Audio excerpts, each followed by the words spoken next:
Alrighty. Good afternoon, good evening, good morning, whatever it might be for you. Welcome back once again to Disco Elysium.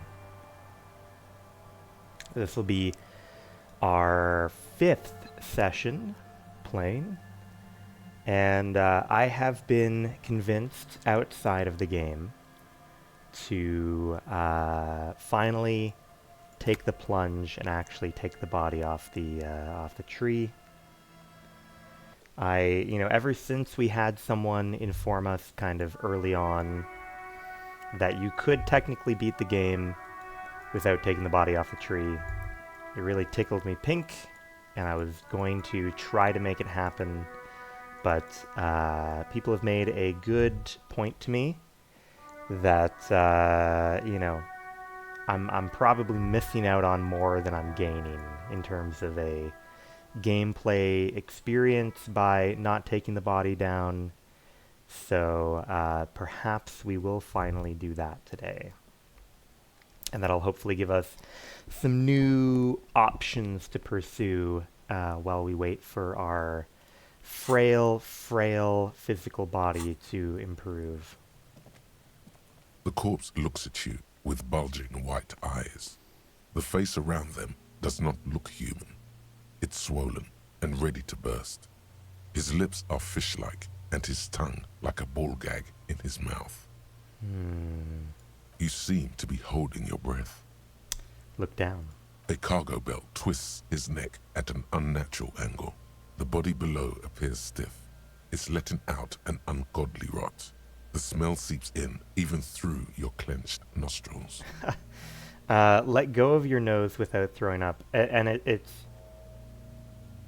it's interesting that we get a +1 for waiting long enough. Like, I wonder, is that like because we've let enough time pass, or like is it because I've waited so long to actually attempt this at all? I'm afraid we will die if I fail this check. What is that? Active decay. It's okay to throw up, officer. No one is judging. He's about to blow! Cop's gonna blow, Kuno! Oh no. Let's see if I die. Let's see if I die if I flub this. I've got a bad feeling that I will. The smell is repulsive. It pushes in from Okay. your mouth. More instant and more familiar than anything you'd expected. More fever than odor. It fills your mind, flushing you from within. Try to walk away. Oh.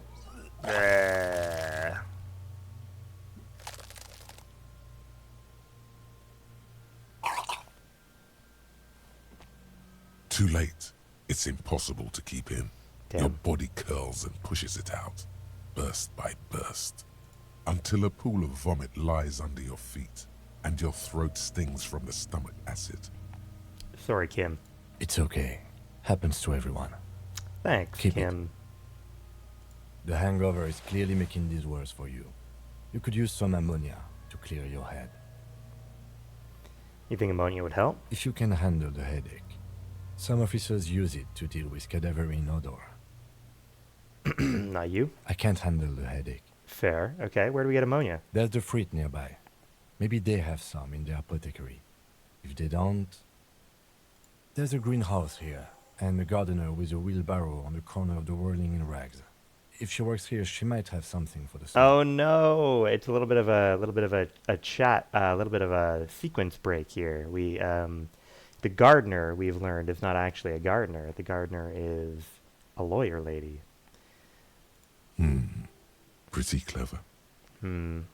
Acquiring ammonia will provide a modifier to the white check. Modifiers make checks easier and allow you to retry them. Interesting. Okay.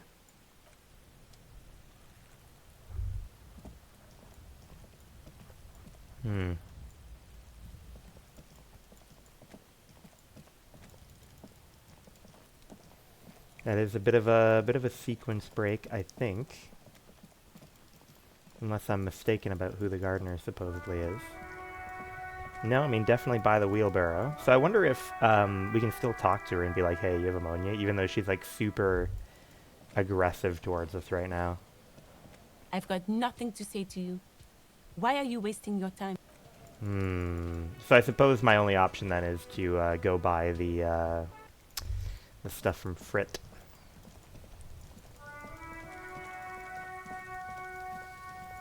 Although we will check the notebook in case there's actually something we can work with there. Inspect the body. Okay, get ammonia from the gardener or from the Frit store. Yeah, so the gardener does not exist anymore. They were a figment of our imagination. What is going on over here? Is that normally... Are they normally piled up like that? I guess. Okay, whatever. Now I am curious to find out what... Since we have exactly $30, I'm gonna just find out if the magical booze does cure alcoholism, and then we'll reload. Because it's not a wise way to spend our money right now.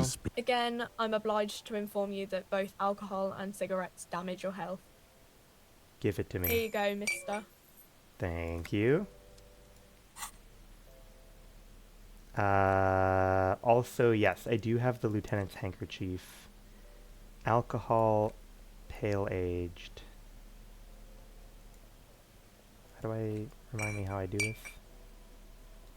How do I use you? Use.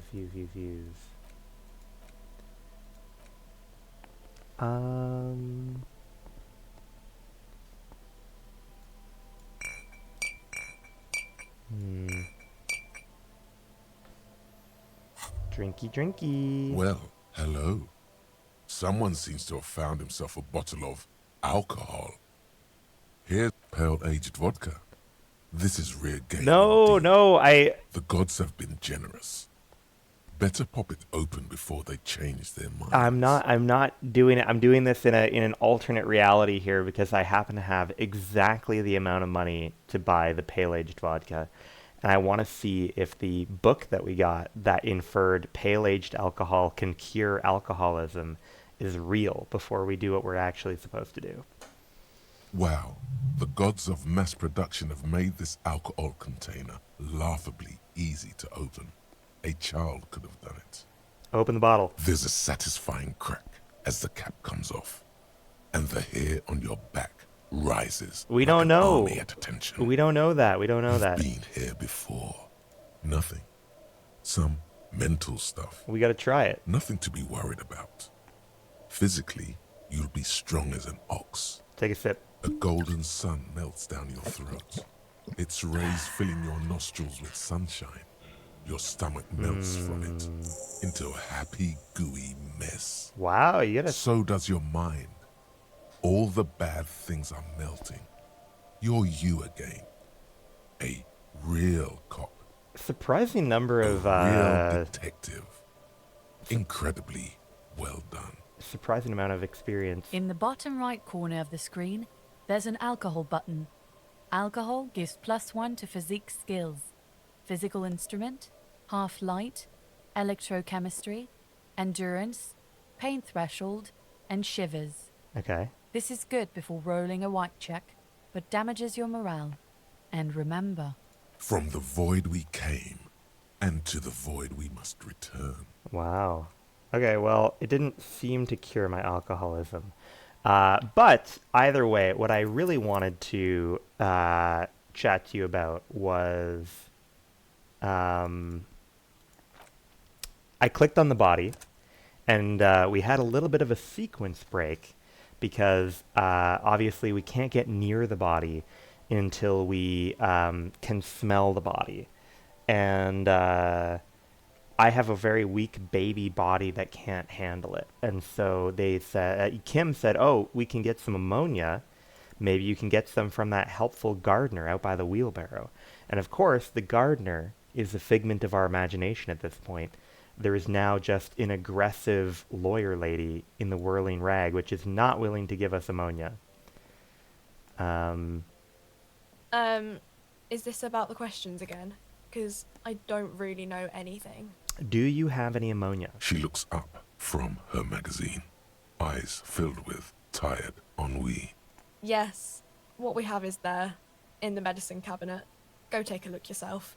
Fine. Not very helpful. A small cabinet on the wall is filled with various medicine bottles, nasal sprays, and blister packs. They all bear the Saint Baptiste Pharmaceutics One logo. ammonia, please. Okay, don't, overdo it or something. I'm gonna overdo it. Darkness rides. Of course, yeah.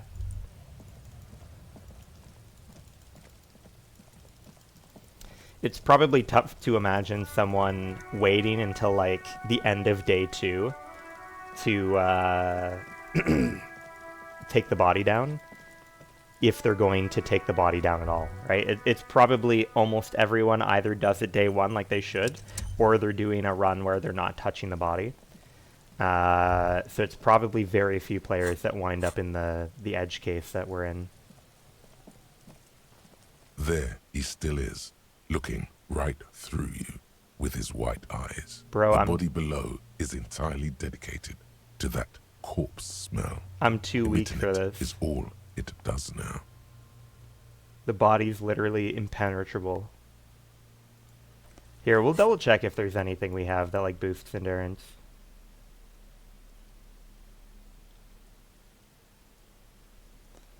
No. Okay. There he still is, looking right through you with his white eyes. The body below is entirely Run it. dedicated to you crack open the ammonia ampoule and What? breathe in.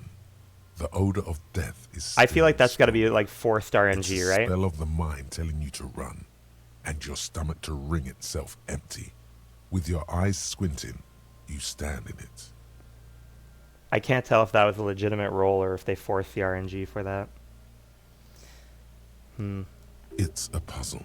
What's hanging in front of you is a puzzle of decaying flesh, tattoos, and tendons. Do they always do that, Kim? They do after 7 days, yes. We are deep in decomposition. I did throw up once. I threw up once, and then I was told to go get the ammonia, but then I only had an 8% chance, supposedly, to succeed, even with the ammonia. The man before you is naked, but for a pair of underpants and enamel boots. His skin is greenish, marbled with Oh, okay. decaying veins and blotched by lividity. Nice. A fading web of tattoos covers his chest and shoulders. The cargo belt used to fasten him to the branch above appears industrial in strength. Show me those boots. The material appears to be ceramic. Its clean white stands in stark contrast to the decaying flesh above the knee. The man wore thick polymer socks, probably for padding. A fine array of interlocking plates covers them. Delicate and fragile, they feel alien to the world around you, I mean, they look pretty cool. out of place somehow. Like pretty futuristic. These are clearly not boots. They're armor, possibly part of a larger set. It's kind of a tutorial on ways to progress past failed checks. Gotcha. Indeed. Technically speaking, these are sabatons, not boots. Oh, the lieutenant uses a memo technique A6. That's not just any notebook. It's a classic. Oh ho ho! Tell me about the armor. It's clearly some manner of super armor. Love or super future armor. Super future armor. I'm useless. Ceramic plate. Zirconium dioxide, most likely. This is where the make would be. Under the heel. Fair weather. Fair weather model T500 VE. I'm guessing that's vitreous enamel. This is advanced stuff. Where's the rest of it, Kim? Piece by piece. He's been out here for 7 days. It would be odd if they didn't. We should keep a lookout for these species. The armor could yield information. This is one thing he might actually know. Maybe he was just wearing those boots, and there is no rest of the armor. Understood. The sabatons dangle off the man's decaying form. Material looks out of ageless. place. It is. It's expensive. We've requested similar material for our tactical units for years now. The constabularies deemed it too costly. In that time, we've lost 6 men to semi-automatics. How many For a are? How full much are we set, talking? About 4 years of wages. Oof. For the northwest region of Revachol, an officer's average yearly income is 5,500 real, unadjusted for rank.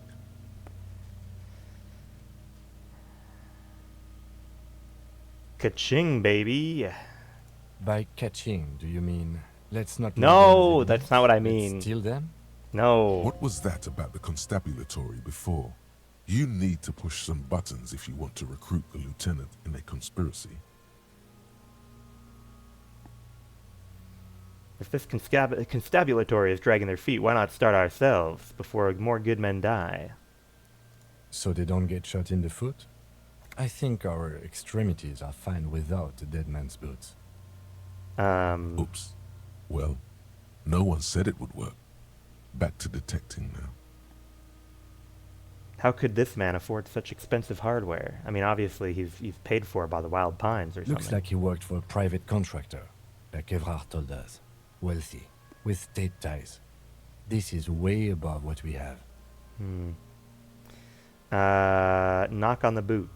A small bell-like sound fills the air, like tapping on the side of a porcelain cup. Sounds fragile. It's anything but. This material is a kinetic redistributor. It spreads kinetic energy horizontally, from plate to plate, dissipating it entirely. See? Faint, organic lines cover the plates where they separate into smaller ones. These plates then divide into smaller plates until there are hundreds of them altogether. Like Oh, yeah. whirls of floorboards. The design looks organic, influenced by highly resistant wood materials, like lignum vitae and ebony perhaps. Vitae. I've never heard it pronounced that way. Lignum vitae is what I would have thought. What does this remind me of? If trees were made of porcelain, this is what their cross-sections would look like. Run your fingers over the The lines. smooth, glossy surface fractures into ever more intricate interconnections, peaking on the right sabaton, where you notice the whirls are in the shape of a letter and number combination. Ooh. E50, 100, 1000. Looks like a serial number. Good. Can you read it to me? X5415 6745 678222. Let's lie. Why would I do that? Why would I lie? No. Fuck you, drama. We have a make and a number. That's something. We can use the radio in my kinema when we're done. Either station can chase it for us. Okay. Pull the boot off. This feels dangerous. Are you sure? Grab the boot. It's definitely gonna... Do you think it's got like a bomb? There's a reason why no one's taken the boots off. There's a reason why all the rest of the armor came off, but not the boots. Yeah. The sabatons dangle off the man's decaying form. The cadaver slowly twists on the cargo belt, his torso covered in tattoos, and extremities blotched pink and blue. Alright, The belt. hangman's knot is pulled tight by the weight of the corpse below. Yellow, hard-edged polyester cuts into his neck. Above, a sliding buckle ties the belt to the branch. This is a steel-reinforced cargo lashing belt, big brother of the regular cargo belt. It's used for tying cargo under 6-rotor airships. Don't ask me how I know, but this is a lashing belt used for airlifting cargo. Airlifting. I thought it was used on lorries for strapping cargo to them. Apparently this is the reinforced kind, for air transport. My brain tells me so. The local harbor uses 6 rotors to shuffle containers around. I get the sense they use whatever was on hand, without paying much attention to not incriminating themselves. By they, do you mean the Hardy Boys? They sure wanted him to stay up there. The rope is reinforced with steel wiring. By they, do you mean the Hardy Boys? Right now, everything seems to fit their confession. They sure wanted him to stay up there. The rope is reinforced with steel wiring. I was afraid it would be. Thin steel wiring, parallel strands, This makes getting him down more problematic than I had assumed. Yeah, that's true. How did they even get him up there? Like, we talked about how, like, the stairs here would not, like, the ladder would not support your typical adult.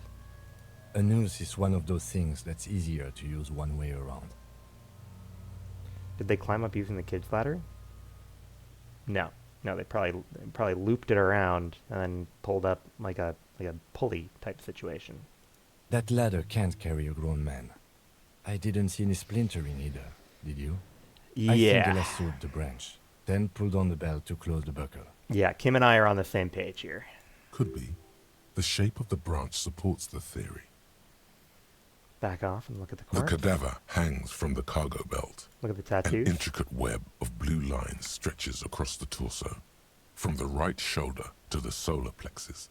Each time they intersect, a small white star is formed in their crossing. Hundreds of fading asterisks riddle his skin. Their concentration is highest around his heart.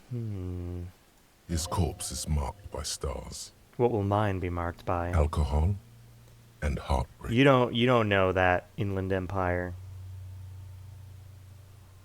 Is this a microelectronic system? Is it a map of the night sky? Is it a national pattern? National pattern? Of no nation that I know of. If anything, it reminds me of religious illumination, last or penultimate century. Men who live harsh lives often turn to innocentic worship. But which one? I see no trace of a humanoid figure. We're missing something. I agree. He takes a thin piece of milled aluminium from his coat pocket and pulls it open. Sounds like a sword being unsheathed. A small lens appears. Some sort of camera.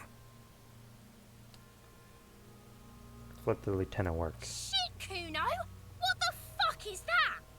An instant color camera. This is the first time he openly acknowledges the kid's existence. I have only 2 ampoules, so nobody move. I don't want to waste one. Oh, dude, I'm gonna be fucking frazzled if the kid fucks this up for us. A sound, a shrill flash, followed by the breaking of a small ampoule of glass. Wow. You see streams of color pour onto the thick, glossy piece of paper, rolling Non-flammable. out. Now that's quite interesting. Non-flammable is quite interesting. I feel like flammability was a real issue in most photography needed. technology.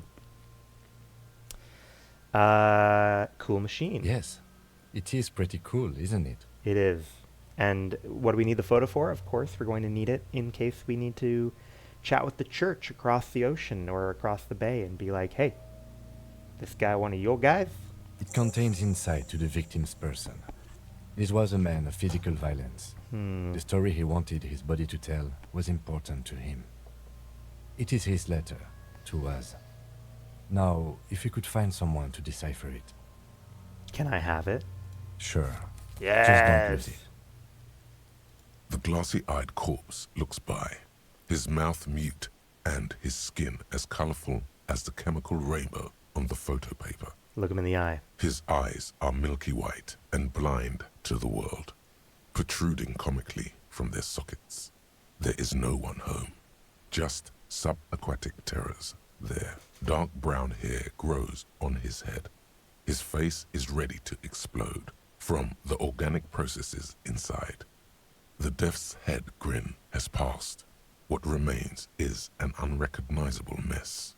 Ooh, look at this. Interesting. So we actually get a benefit. We get a bonus for, like, if we didn't do it on day one, because we had a nightmare where we talked to him who was us, we get a slight bonus here.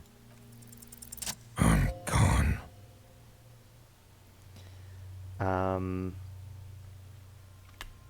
Where have you gone? Into the wild pale yonder. Where is that? In the past. Way out in the west. Okay, but who are you? I'm a joke. Look at me. You are now, but who were you when you were alive? A killer. A motherfucker. And a killer. Okay. Go ahead, Cobbo. Cabo. What's happening? What do you mean? Talking to you. It's the power of your imagination. Hell yeah. Yeah, man! Don't be crazy! Inanimate objects and dead people can't really talk to you. Your wild imagination is doing this. Ask some more of those questions you love so much. I do love questions. He loves those Why do I love questions so much? because you're a copperoonie. That's true. Look at all of them go. Do you want more questions? Yeah, give me a comical amount of questions. Coming right up, copperoonie Rooney. This is getting upbeat now. Why do I feel like I've forgotten something terrible? Because you have. Is my name Rooney? Fuck no. You're no Rooney. Rooney is not who I am. I'm Harry. No. You're not a Harry either. You're a motherfucker. That's who you are. Rooney the motherfucker. Who killed you? Love did me in, Provocopo. It was love all along. Can you ask me a question? Sure, Lobo. I can ask you a question. Why are you doing this? Doing what? Looking at my face, motionless. Looking into my eyes. Standing here. Why are you investigating my murder? Maybe this will lead to something. Something indescribable, unforeseen, miraculous. Something is on its way. Something hidden. It's coming. A miracle from the northwest, and it's almost here. You can feel it in the air, on your hands. The cold spring air smoothing them over. I hate you. You stink and you're boring. Do I remind you of someone? A child born with Muller's disease, harlequinism, grown up miraculously. A baby affected by harlequinism. You sure I got out of that one? Coppellini. Enough. Come back later, Coppo. Amuse yourself with my frank manners and my memento mori features. If possible, also, see me in your dreams. It is interesting. That audio is very different from what the text says. Usually it's pretty spot on, but that was interesting.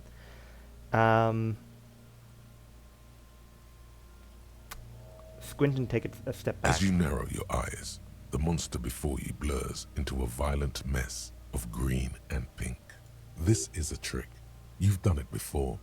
Pink is where the blood settled in the first hours post-mortem. You can use it to see if the corpse has been tampered with. Does his position at the time of death match the discoloration? Only the lower extremities are pink with a dash of blue. His fatted hands, thighs, and his neck, just above the noose. The rest of the corpse appears dark green in the cold spring air.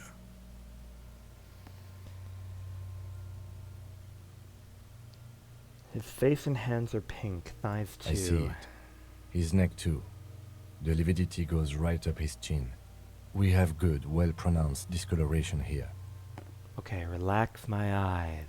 The monster comes back into focus, an explosion of color, coursing with dark marbled veins. His stomach appears pregnant with something. Black liquid streams down his thigh and onto his boot. So, what do you think? I think he was upright after death. His hands, feet, and neck are discolored. Something is coming out of him. Okay. Agreed. Especially on the neck. The belt acted like a tourniquet, keeping the blood in his head. The hypostasis supports a hanging.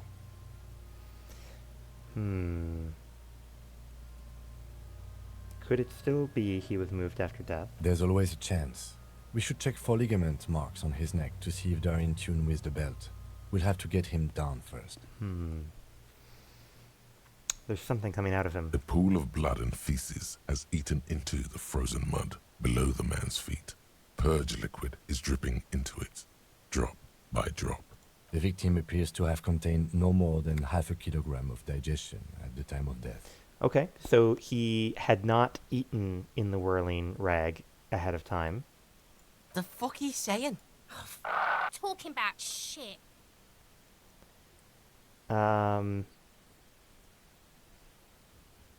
Maybe he went to the toilet sometime before death. No, I mean, food would still be... maybe he went to the toilet sometime before death. Maybe. He's beaten up. See the bruises? I do. Most of them are post-mortem. Maybe even all of them. The delinquents have made our jobs harder with their little sport. Stop talking in riddles, coin slot. He means you fucked him up good, Kuno. Fucked him up brutal like.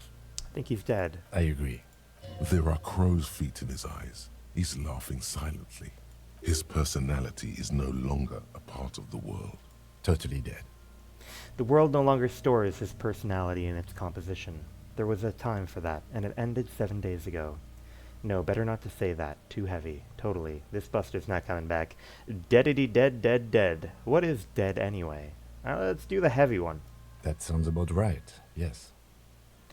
Back off. But there is no breath to catch. Only the cadaver filling the air and your nostrils. He slowly rotates before you. Okay, how do we get him down then, Kim? Are you sure we finished the preliminary examination of the cadaver? We might miss some of these things once he's done. Fine. The cadaver slowly twists on the cargo belt, his torso covered in tattoos, and Let's talk to the boss. Okay, yeah, there's Come definitely back no later, options I Corporal. can click on here. Amuse yourself with my frank manners. Before we take him down, though, I am going to do one more thing. I'm going to go back in and check the... Like, now that it's, like, kind of nighttime, I want to, like, look at the window to see if it is time yet. You know what I mean? I don't know what the right time is, but there's this, like... again, you find yourself looking Yeah, at that not big time old yet. window. I don't know what that means. It's not time yet. Fine. All right. Hey, Hardy, we're gonna try and get your guy down here.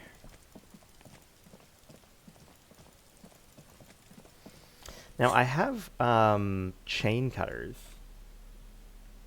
I wonder if, you know, technically we can come close enough to, you know, an adequate tool for cutting the rope with chain cutters. The man before you is naked. Let's get him down. The steel-reinforced belt presents a unique challenge. I brought chain cutters, but I don't see a good angle of approach to the belt. He doesn't actually think the challenge is unique. He thinks it's frustrating, annoying, and harder than he thought. The cadaver is a good 1.2 meters up. Neither one of us can reach the belt without assistance. And even if we do, there's the question of cutting the airship strength material.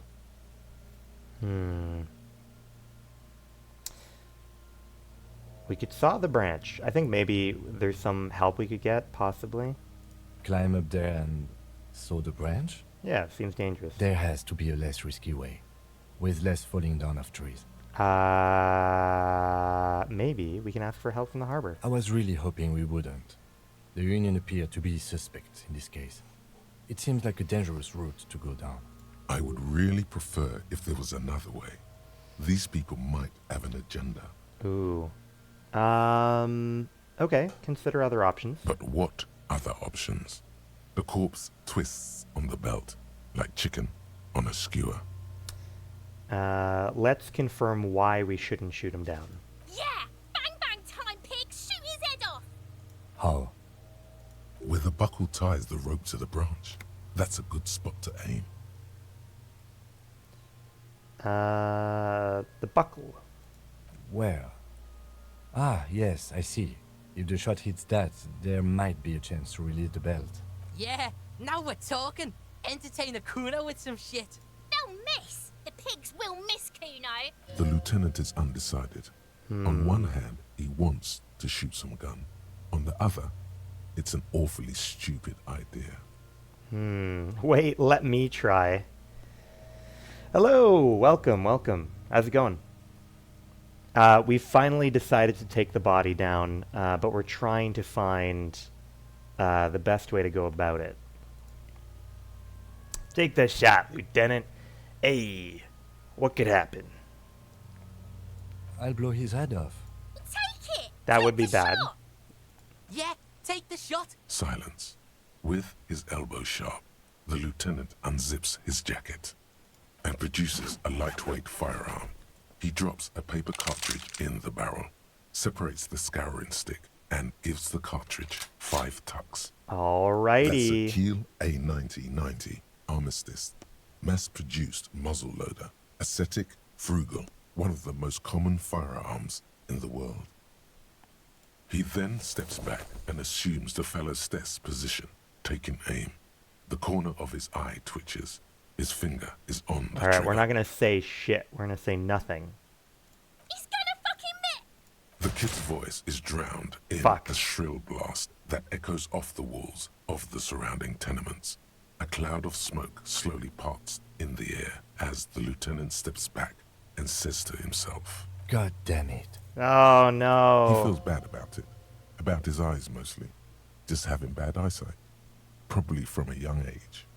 Whatever you do, do not console him. Don't console him. Idiot! Mookabat asshole! Kuno could have hit it easy, but then Kuno's not fucking handicapped, is he? Try again, maybe?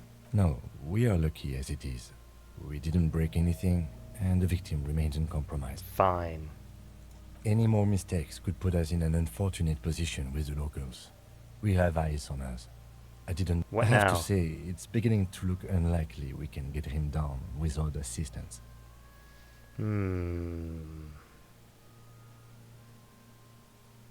Fine.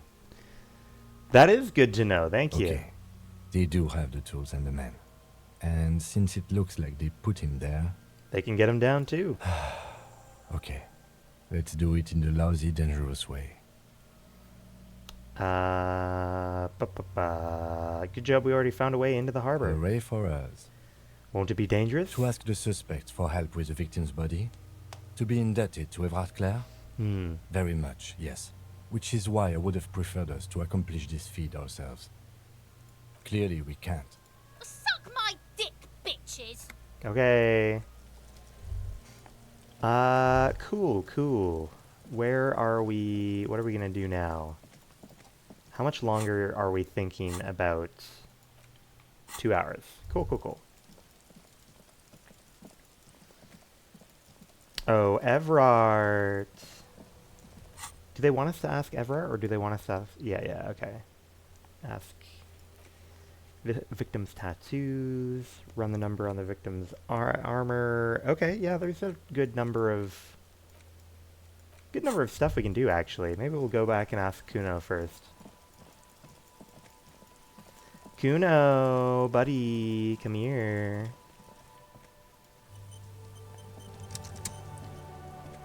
What do you know about the armor, buddy? Fuck does Kuno care? Kuno. Found your shack, bud. Yeah, did you fucking there? Yes. What's with the pig head? Oh, that? Kuno decapitates pigs. That's just a Kuno demo tape. Cool pig head. I liked it. I got one too. This one. It's shit. What? What is this shit? Fucking on yourself. This is weird level shit. Kuno doesn't go there. Fuck your shit back to normal. What is this? Well played. No one saw that coming. You got magnesium, Kuno? It's a vitamin pig. Don't you know anything? You could use some. It's magnesium, right? Yeah, it's the Mac. You fucking need that shit to stay on top of your game. Kuno goes through like a tube a day, rips mag like a motherfucker, and you could use a bottle. Yeah, I rip my multivitamin like on the daily. Oh, don't teach him, Kuno! He's gonna use it against you, Kuno! I know all about magnesium. I rock it all the You're time. not getting this. this pig, it completely takes away the hangover. It's like you didn't do anything. Like you stayed home playing with your choo-choo. Fuck you, pig. Don't do mag. You're gonna OD and you're gonna fucking die. Found a plate covered with powder residue. That's where Kuno gets his daily hit of electric. Kuno Shazam. Kuno rides the fucking lightning in there, pig. Bet you'd like to Cool, ride man. the lightning too, wouldn't you? You feel tired and old, No, but no, you could have no. that sparkle in your eyes. Good call, Pigmeister. Don't come and talk to Kuno about his kingdom.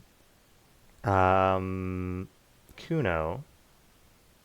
Yeah, the kingdom of Kuno. The fuck do you want with it?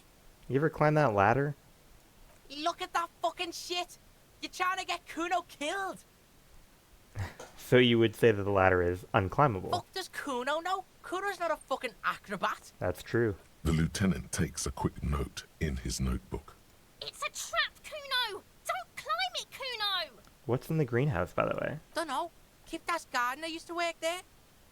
Kipt is a pejorative term used to describe people of South Seminese or Areopagite descent. It used to be a common first name among the Areopagites of Ilmara. Not so much anymore. The gardener? She's not actually a gardener. Turns out she's a union fixer. The fuck does this have to do with the Kuno? Kuno doesn't give a shit who she is. Yeah, whatever. Kuno doesn't give a shit. Okay, Kuno. The fuck about it? Do you know where? Do you know where his armor is? Kuno bud? doesn't give a shit about the armor. Why not? Kuno's fuck gimp's got one big thing wrong with him. He's a fucking mutant. Okay, Look at him. Fucking growth hormone shit. He's a giant. that's The true. armor's too big for any man. Well, too big for Kuno, for sure. Kuno doesn't give a shit about that freak armor. Kuno threw that shit away. Oh, you threw it away. Kuno tried to get the helmet on. It was too big. Oh, I would love to wear the helmet, though, if I could have it. Kuno kicked that shit in the sea, rugby style. That No. shit means nothing to Kuno. Yeah, that shit means nothing to Kuno. Kuno doesn't give a shit about material shit. Kuno's a fucking monk. What? I thought he was trying to make money and hustle, big style. You wanna fuck on someone about that armor? Go fuck the mustached union fuck. The jolly troubadour shit at the gates. Okay. Yeah, Manana. cocky boot. You know that jolly union cow fucker? Came around talking about cows or some shit? Came around pretending like he cares about cows? Yes, you met him at the gates. The one with the Manana. boots and the jolly smile. Yeah, he's the one you want to talk to. He's fucking crazy about that armor shit. Coming here pretending like he likes cows. Trying to catch a peep at Kuno's armor. Curious, my liege. Why did Kuno feed you this information? Why are you telling me this, Kuno? Yeah, Kuno's doing charity today. Kuno Day. Kuno feels sorry for you two loser pigs. Kuno's doing pity now. Thank you, Kuno. Still, seems suspicious. He may have it in for that guy. Or you may be paranoid. Which, by the way, That did you is also a possibility. did you sir. do a lot of punching to him? Fuck are you talking about? What is this contusion shit? He says you're stupid, Kuno. I No. want to make you stupid again. Contusion is a bruise, buddy. Did Kuno make your shit sniffing harder? Obstruction of shit sniffing. This is Kuno's kingdom. Kuno fucking rules here. Well, you make a good point. You hear the lieutenant hum. Okay, all right. You're testing Kuno's patience here. Get lost. Okay, Kuno bye. doesn't fuck. Thank you, Kuno. Very helpful. Now then, let's call in that serial number before we confront Manana or Everart, just in case, you know, it comes Inside, up you talking see to a set of Manana. steering levers, a radio microphone, a pull-out. Hello? This is Precinct 57. How may I assist you? Could you run a serial number for me? Third officer. What's the number? And the... Got it. I'll contact the ICP database. The Insane immediately. Clown Call back Posse tomorrow. database. Thank you. Hopefully they'll have dug up something useful by then. Yes, the Juggalo Army is a significant faction here. The International Collaboration Police, ICP, is an inter-Isolari law enforcement service, the crown jewel in the moral intern diadem. alongside EPIS and the coalition government. Call back tomorrow. You found anything yet? No.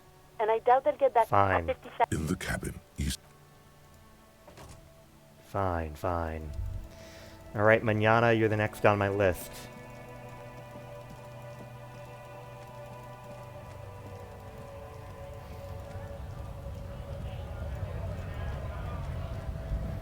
Manana.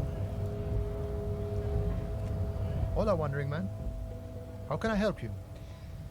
You know about the armor? The little boy had the good on his promise. To get me into trouble. To sick the pigs on me. Pardon the choice of words. Not mine. What happened? I was asked to look into that armor situation. Official Union probe, you know. Track it down, see who took it. Did you? At first I thought, why not? Maybe the pieces can feed the strike. Buy us a few more days under the sun, you know? So I went to this boy. He said he'll make me his prison bitch. He's got eyes everywhere, the cops in his pocket, and The he's the cops king in of his Jam pocket. Rock. Okay. Serves me right for doing menial footwork. I dropped that probe right then and there, and it still got me into trouble. One Well, bad move is all it takes. It didn't get you into trouble. I'm not gonna do anything, bad. Kuno used this to, what, scare you? It's a minor nuisance. It's all good. Probe into the armor. What did you learn? I learned that people don't want to talk to a drunk Union man about some armor. What else? Not much. Technical stuff mostly. What That sort was of the interesting part. sort of technical stuff? I did some research into this armadura. Let's say I have friends at the library. I didn't get into the material science, just how it comes off. How does it come off? In parts. 4 in total. The helmet was the first to go. The kid says he tore it off and kicked it into the sea. I believe him. The boots were still on the guy last I saw. Too hard to remove. So, as I count, there are 2 parts missing. The gauntlets and the cuirass. This is where I left off. Too much hassle. More like a job for some militia. Hold up. 4 pieces. Helmet, cuirass, gauntlets, boots. What about the leggings?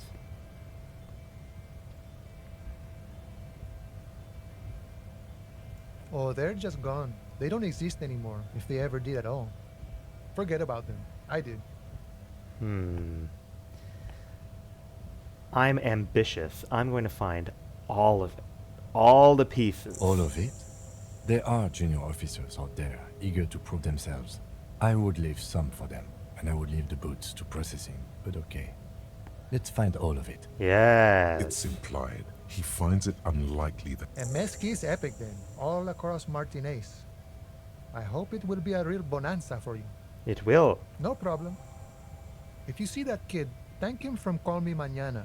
Thank him for showing me the way. he is sincerely grateful he is not tracking down pieces of armor right now. Okay. Cool, cool. All right, Everard. You're next up on the block.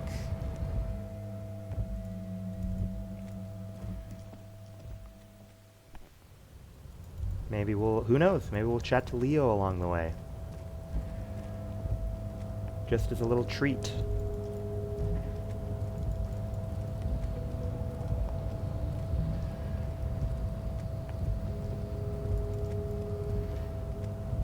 Little treat.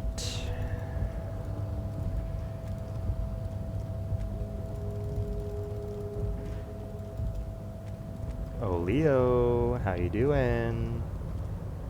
Oh, hey, mister. And no trouble at all. Nothing new, nothing new. Keep it real, Leo. Keep it real. Everard, my guy. Hello. Mr. Dubois, I hear the meeting with Titus was a glowing success. That's such a relief. Titus can be a handful sometimes. Now, what can Everard Clare do for you today? Can you help me get a dead body down from a tree?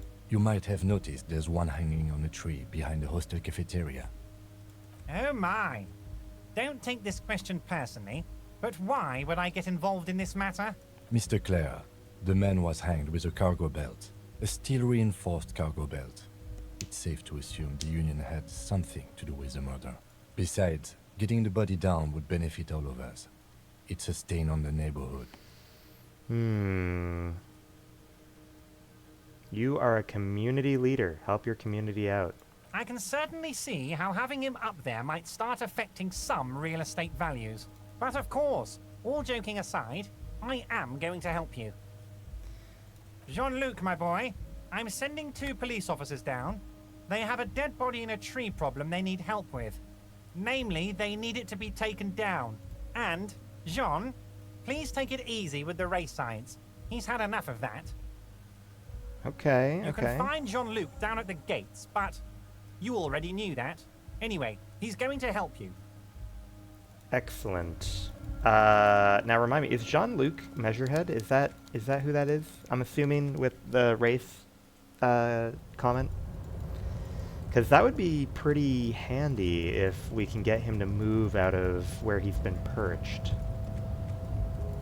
Because he's been, like, really in the fucking way of a door that the strikers wanted to get into. Not that I necessarily want to help them, but I just love opening a good door, you know?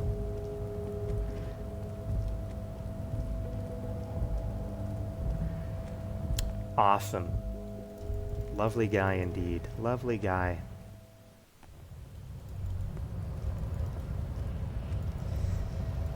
Oh, Lukey boy.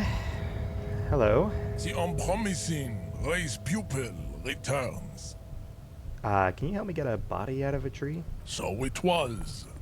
You surmounted the harbor wall in a display of athletic prowess to reach my superior. Then had him give me an order. I salute your cunning, and I will remove the body from the tree with my bare hands. Damn. You're so noble, Measurehead. Yeah. There's a but. But, while I am gone, someone must stand guard on the bridge. That someone needs to be you.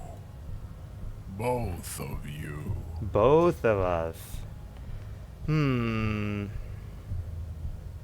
That's suspicious. I don't want him fucking around with the body. I don't want him fucking around the body unattended. This is the uncomfortable result of not taking it down ourselves. I can live with a compromise. Fine. Listen to your little friend. He is wise in his childlike way. His mysterious race may yet prove fierce competition to my heroic haplogroup. Fine. Babe, see that they stay here the whole time.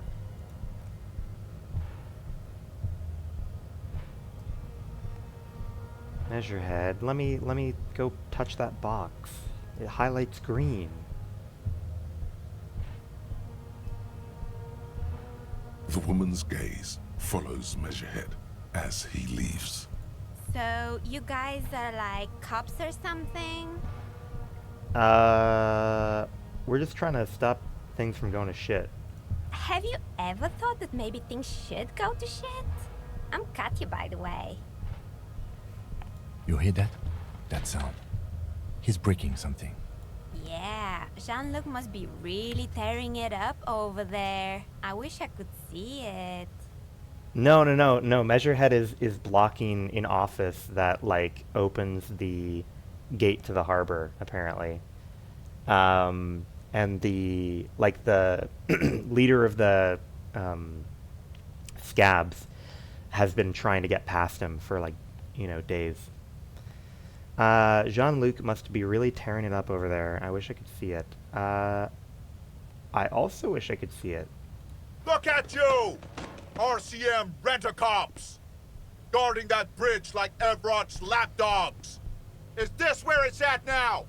The RCM is for sale! And who are you? What is your business here? Why are your clothes 4 sizes too small for you?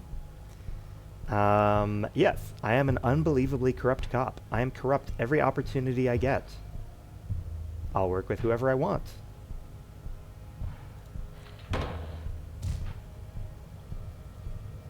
A Shrill laughter interrupts you, echoing across Martinez. It's Kuno. Oh.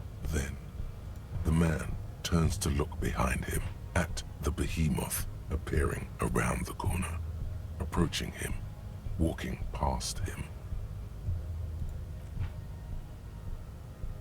He's back. He's walking a little choppy, but he's got a real...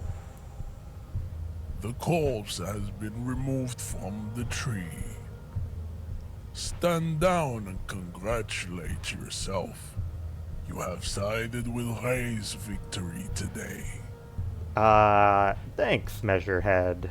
Farewell, ham sandwich. You are a Union man from now on. Cool, man. Thank you. Okay, more than enough to please a woman. What was that comment about? All right. Wonder what Kuno was chuckling about out there. Maybe Measurehead put a little clown wig on our guy.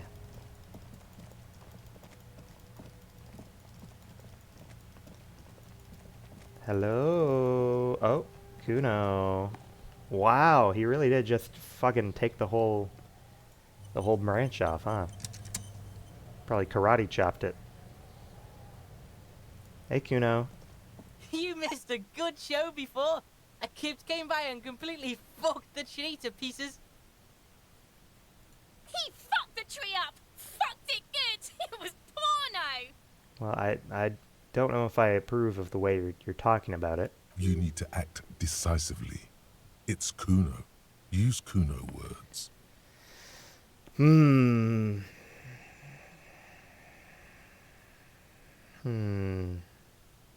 This is all so superficial, kids.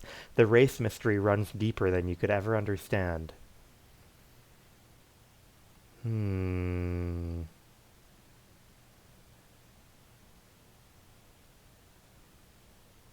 Use Kuno words. Oh no.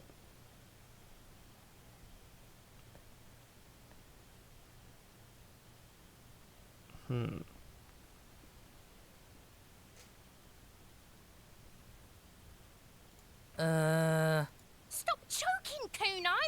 The faggot has got you in a chokehold! Kuno's not fucking choking. Choked you out there, buddy. Serves you right. Alright. Simmer down. I think we all choked you out, buddy. Like fuck you did. Kuno's gonna keep saying kipped forever now. Kipped. Shit. The fuck did you want anyway? You got your fuck bag down. Now let's talk normal shit.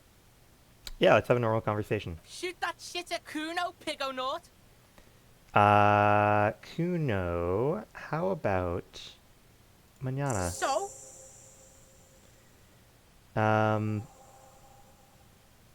He said you're now king of the entire Jamrock. North Jamrock? Kuno meant everything north of 881. The rooster fucked Kuno's words up. Kuno doesn't do south, doesn't fuck with the madre. Oh, good on you, Kuno. Respect the territory. Kuno appreciates you recognizing him as the sovereign of Jamrock, though North Jamrock, that is. Kuno sent your fat ass running around like jello! Look, pig, Kuno sent you to rough some people up. Kuno played you. That happened. Now you and Kuno should move on. I'll remember this, Kuno. You got fucked. You got fucked, pig. Fucked bad. Damn. Of course you're gonna remember this. Now get the fuck out of here, griefing the Kuno. After this shit, you better have something real interesting to say if you want to stay in Kuno's face. Yeah, real interesting. Alright, Kuno bye. doesn't fucking care.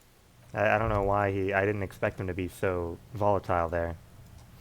The corpse lies on the ground among the remains of an absolutely demolished pinewood branch. It's gently laid on one side. Great job, wise race mentor. Beautiful, wipe a tear from your eye. Great job, wise race mentor. Mr. Measurehead has done a good job. Nothing is too broken or compromised. We're The victim is ready making for a field good autopsy. gains here, experience-wise. Okay. Field autopsy. Yes. 1. Investigation of the scene. 2. Initial examination of the victim. 3. Field autopsy. 4. Transportation of the body to the morgue. We are on number 3. Good. The RCM's 4-phase murder scene processing manual. The fuck are they on about? Cop's gonna cut his shit up.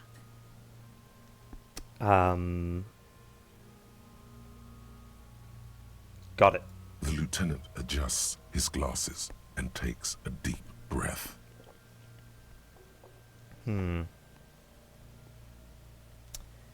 First, they really want me to... I mean, I do want the boots. What exactly is a field autopsy? Come on, officer. You know what a field autopsy is. You've done 100 of them. That's true. What you do know is, at 18.9 kilometers, the dormant shield volcano, Corpus Mundi, is the world's highest summit, and the failure of the 38 single, Et puis descend, to crack the top 20 was the death knell of disco. But what a field autopsy is, you have no idea. Why don't you know this? You must have me confused with the Copperpedia. Can I get the Copperpedia out here? You, sir, you are the Copperpedia. Fuck.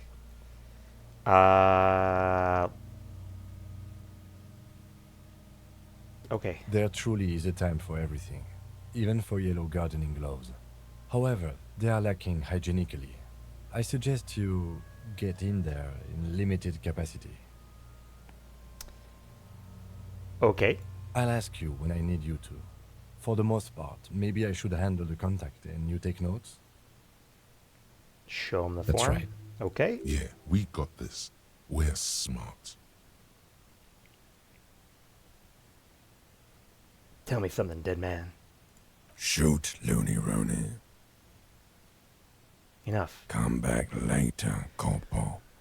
Ooh, Amuse buddy. yourself with my frank manners and my memento mori features. I do want those boots, If though. possible. Also, see me in your dreams. I'm going to heal up, and we're going to try and take the boots off just to see what horrible thing happens.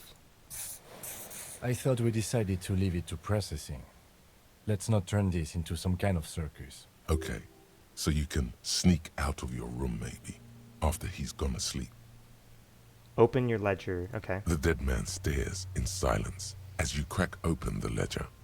The bright red paper is covered in boxes and lists, describing the condition of his skin and organs in 3 parts.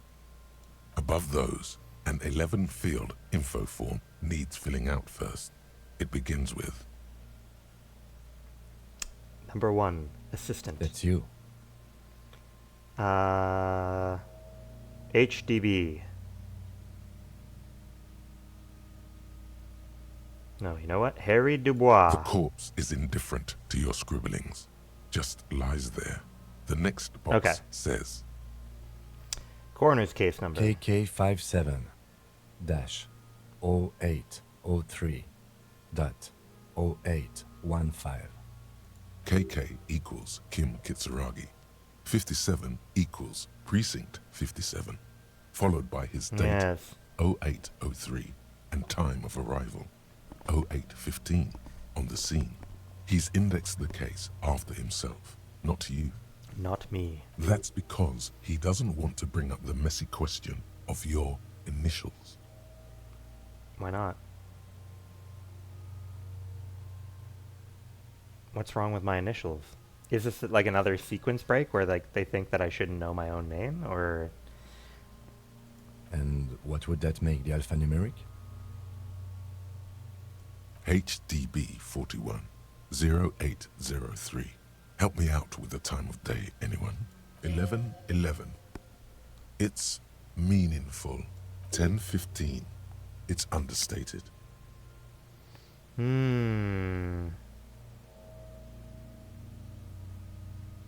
10:15. Good. Let's go with that. Yes. The lieutenant is quite surprised you managed to come up with an adequate case number. Yes. NA. Next. Date of birth? NA. Age? Roughly 50. What's the day number, by the way? It's hidden by chat. Oh, sorry. It is day 2. Let me see. Is there a better place, do you think, to put chat? I could move it to, like the top left, maybe?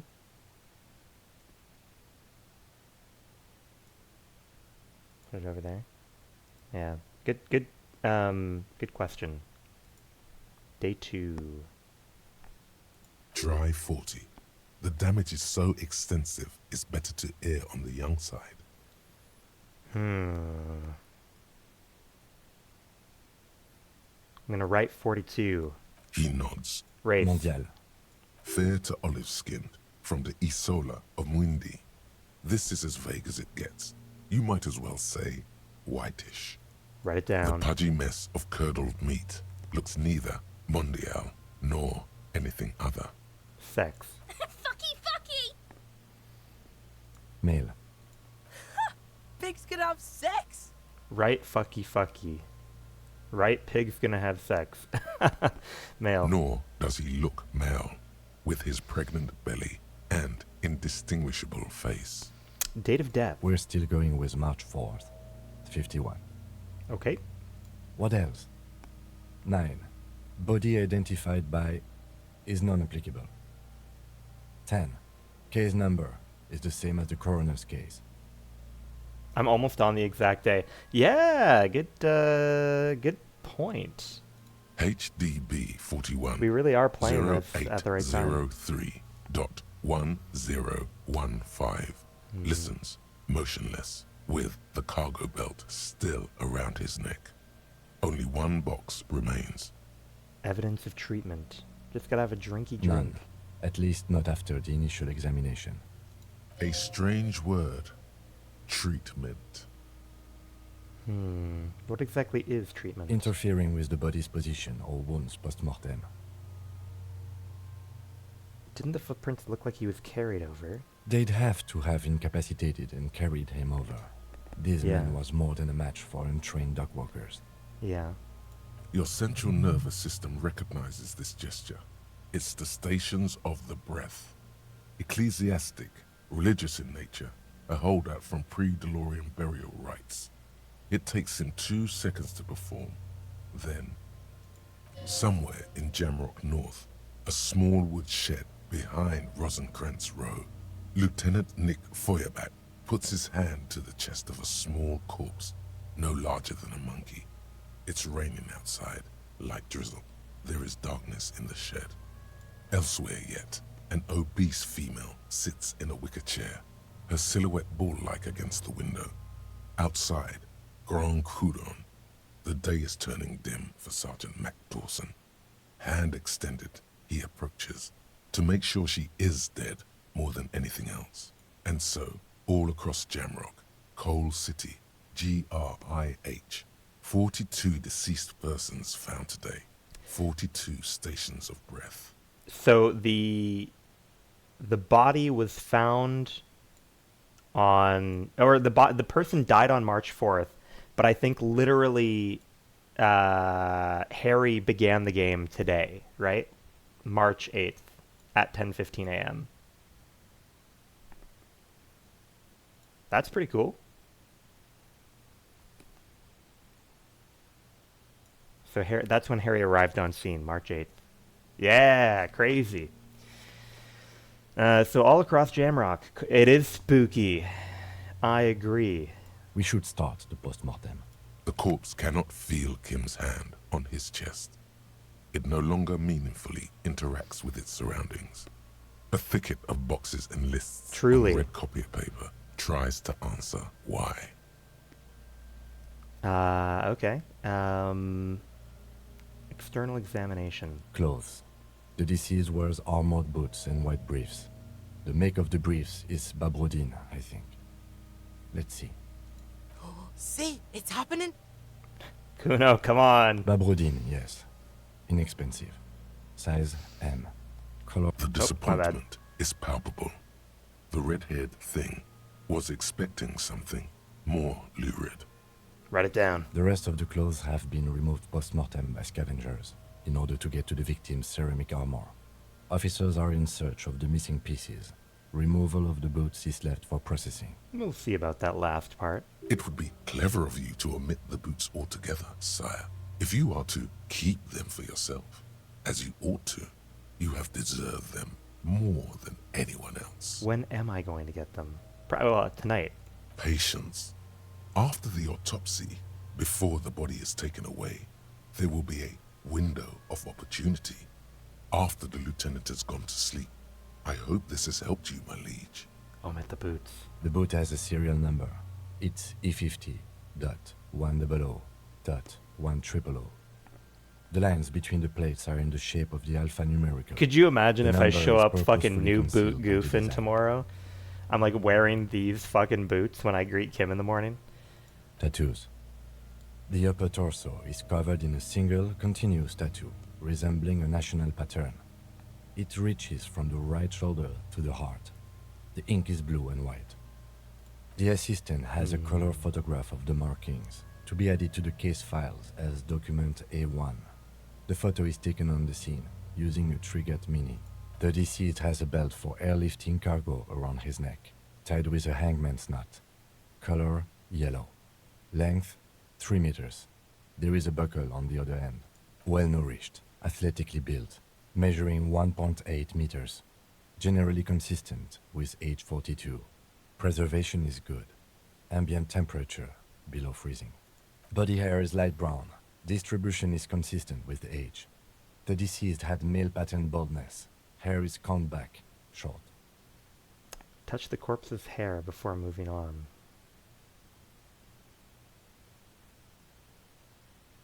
Touch the hair. The hair under your latex fingers feels cold to touch. Wet. Okay, let's not get too physical with the guy. Lividity is consistent with hanging. The head is congested. Contusions are present on the head, chest, and thighs. Consistent with stones thrown post-mortem. Low velocity. Fucking low velocity? You think Kuno doesn't know what you're talking about? Velocity was fucking max. That's funny. That's funny. He thinks we're insulting him. Talking shit about Kuno's velocity. In addition, there are bite marks on the face, scalp, and chest. Consistent with predation. Write down but amend for high velocity. No, fuck Kuno. Ligature mark. Okay. The steel wiring. There's too much of it. We need to remove the belt so we can get to the ligature mark. You got just the right tool for that. Oh yeah. The chain cutters. Pet the chain cutters. The hanged man lets out a joyous little bubble of rot from his nose. Let's do it. Always good to think ahead. Now, we need to cut the belt to see the ligature mark below. Carefully. Oh no. With as much precision as you can. I don't have a lot of precision. See, my pig is gonna fuck his head off. No, he ain't. Your pig's a boring fuck. No, it's another physical instrument check. Oh no. No. Let's look for a good spot. The belt is equally tight around the whole circumference of his neck, swelling over the edges like white bread, rising from the east. I am Kuno's pig. You are? This pig is Kuno's. Agreement with Kuno gives us a +1. That's weird. I don't know why. Oh no! If only I could like back out of this. We're about to cut off this dude's head, man. You jam the cutters right under the knot. That seems like a smart idea. Yeah, somewhere there. Already they're buried deep in the man's flesh. Fuck. Then you rotate them to get a better hold. Then... Fuckity fuck. The lieutenant looks by, somewhat worried as you summon power words to your aid. Cut some. Yeah, fuck him! Fuck that faggoty! Corpse fucking time! No! Told you my pig was hardcore. I should have a go first. I think I have a strategy. Yeah, you do it. You do it. I've got these non-functional stubs protruding from my shoulders. He sinks the cutters into the knot, preparing to perform the cuts, with his elbow to his knee for precision. Snap. The knot is slashed. Another cut and the belt falls apart like a flower bouquet, revealing the dead man's neck and the dark red ligature mark around it. Here. Thank you, Kim. The rope rises to a point, leaving a gap in the ligature mark. The suspension point is in the back of the neck, on the nape. I figured as much. I definitely had my hunch about what the word was a reference to. Hemorrhaging is observed on the skin, above and below the ligature mark. The mark is well pronounced, consistent with a drop from 1 or 1.5 meters. Write it down. Chest is intact. Normal contour. Abdomen is protuberant. Pelvis intact. Genitalia... No! Let's get out and see! I fucking knew it! This is clearly what they've been waiting for, ever since the autopsy began. The lieutenant is trying to make it as boring as possible. Genitalia is male and unremarkable. No evidence of injury. Do we inspect the genitals ourselves? No, we move Back on. is symmetrical and intact. Upper and lower extremities are intact, but asymmetrical. There are combat injuries on the right hand, thigh, and hip. In addition, I see smaller, residual scars, too numerous to count, God covering damn. about 30% of his skin. Bro has scars over 30% of his body? From wounds sustained over 2, maybe more decades, dispersal and accumulation indicates long and active combat duty. Scarring is extensive, way more than a law official. We have a real museum here. Of battles, wars. Last item, hands. Pick up the hand. His flesh is cold, icy. Pleased to meet you. Where are you from and what's your name? My name is... I'm only fucking with you. I know where you're from. From Cappadocia. True. And your name is Il Corbo. What can I do you for, Il Corbo de Cappadocia? Nothing. Nothing does. This was pleasurable. I sincerely thank you for touching my hand. Yeah, no problem. We should do this more often. Be close like this, I mean. Okay. Hands are clean. No sign of injury from struggling. Were we expecting any? I was. Maybe I'm just not seeing them. Honestly, this stench is making it hard for me to think at the moment. Write it down. Ooh. That's all for the external. Well done. What next? Show me internal. Central nervous system. I have nothing. Do you have anything on this man's central nervous system? Of course, there is a moral to be drawn from it. A moral to this story. If I may add, the moral of this story. What would that be? The dead man looks, too, with barely contained excitement to hear the moral of his story. The brain is very vulnerable to compromises in its blood supply. I think that may well be the moral of every story, officer. I'll write NA. Good. Musculoskeletal. Purge fluid is coming from the mouth. Not injury related. Eyes and tongue protuberant. Hyoid bone. Let's see. Oh, we gotta check the hyoid. With his eyes almost closed, the lieutenant puts his hand on the dead man's throat and begins to massage it, gently. A rotting smell erupts from the mouth. Purge fluid runs down his lips, black and viscous. Yeah, jack that fucker off! I don't think you understand how that's done, if you think it involves the hyoid bone. The hyoid bone is fractured. The rest of the musculoskeletal system is intact. Okay. Unremarkable. Which is pretty typical, I think, right? Hyoid bone is pretty typical to be fractured when you're dealing with a hanging or a violent strangulation. Respiratory system. Oral cavity shows no lesions. The victim has received dental implants, possibly Oh, after combat. he work. might have been an influencer. Mouth Might have got swollen. those cheap veneers. Hemorrhaging present in mucosa of the lips and mouth. From here, it looks as though the clown-faced man is screaming. The tendons of his jaw are torn apart, hyoid, ripped from the force of the lieutenant's hands. Look inside the dead man's mouth. No scream, no sigh of relief rises from the darkness inside. It's humid there. Sickly sweet air, unlike anything living. You feel like you're about to throw up again. It's Straight important. in that mouth of his. It's important to know. You know? You know, sometimes in my line of work, you need to know a little bit about strangulation. Look deeper inside. It's hard. Once more, you taste stomach acid in the back of your throat. A contraction. Your throat pumps a little something from your stomach and into your mouth. You're forced to swallow, just to keep looking. No, I am not a doctor. But in a funny way, I'm pretty close to being one. But no, although I have worked with cadavers before. But I'm not a medical doctor, and I'm not a dominatrix. Or dominator?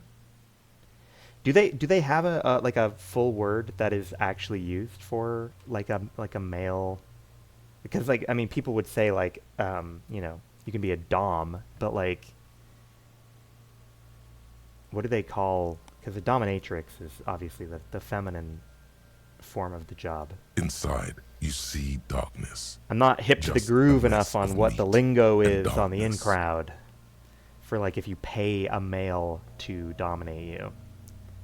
Not hip There enough are for that. ancient mysteries down there, Kobo. Ask me later. Okay. Hemorrhaging present in mucus. Write it down. Hepatobiliary. NA.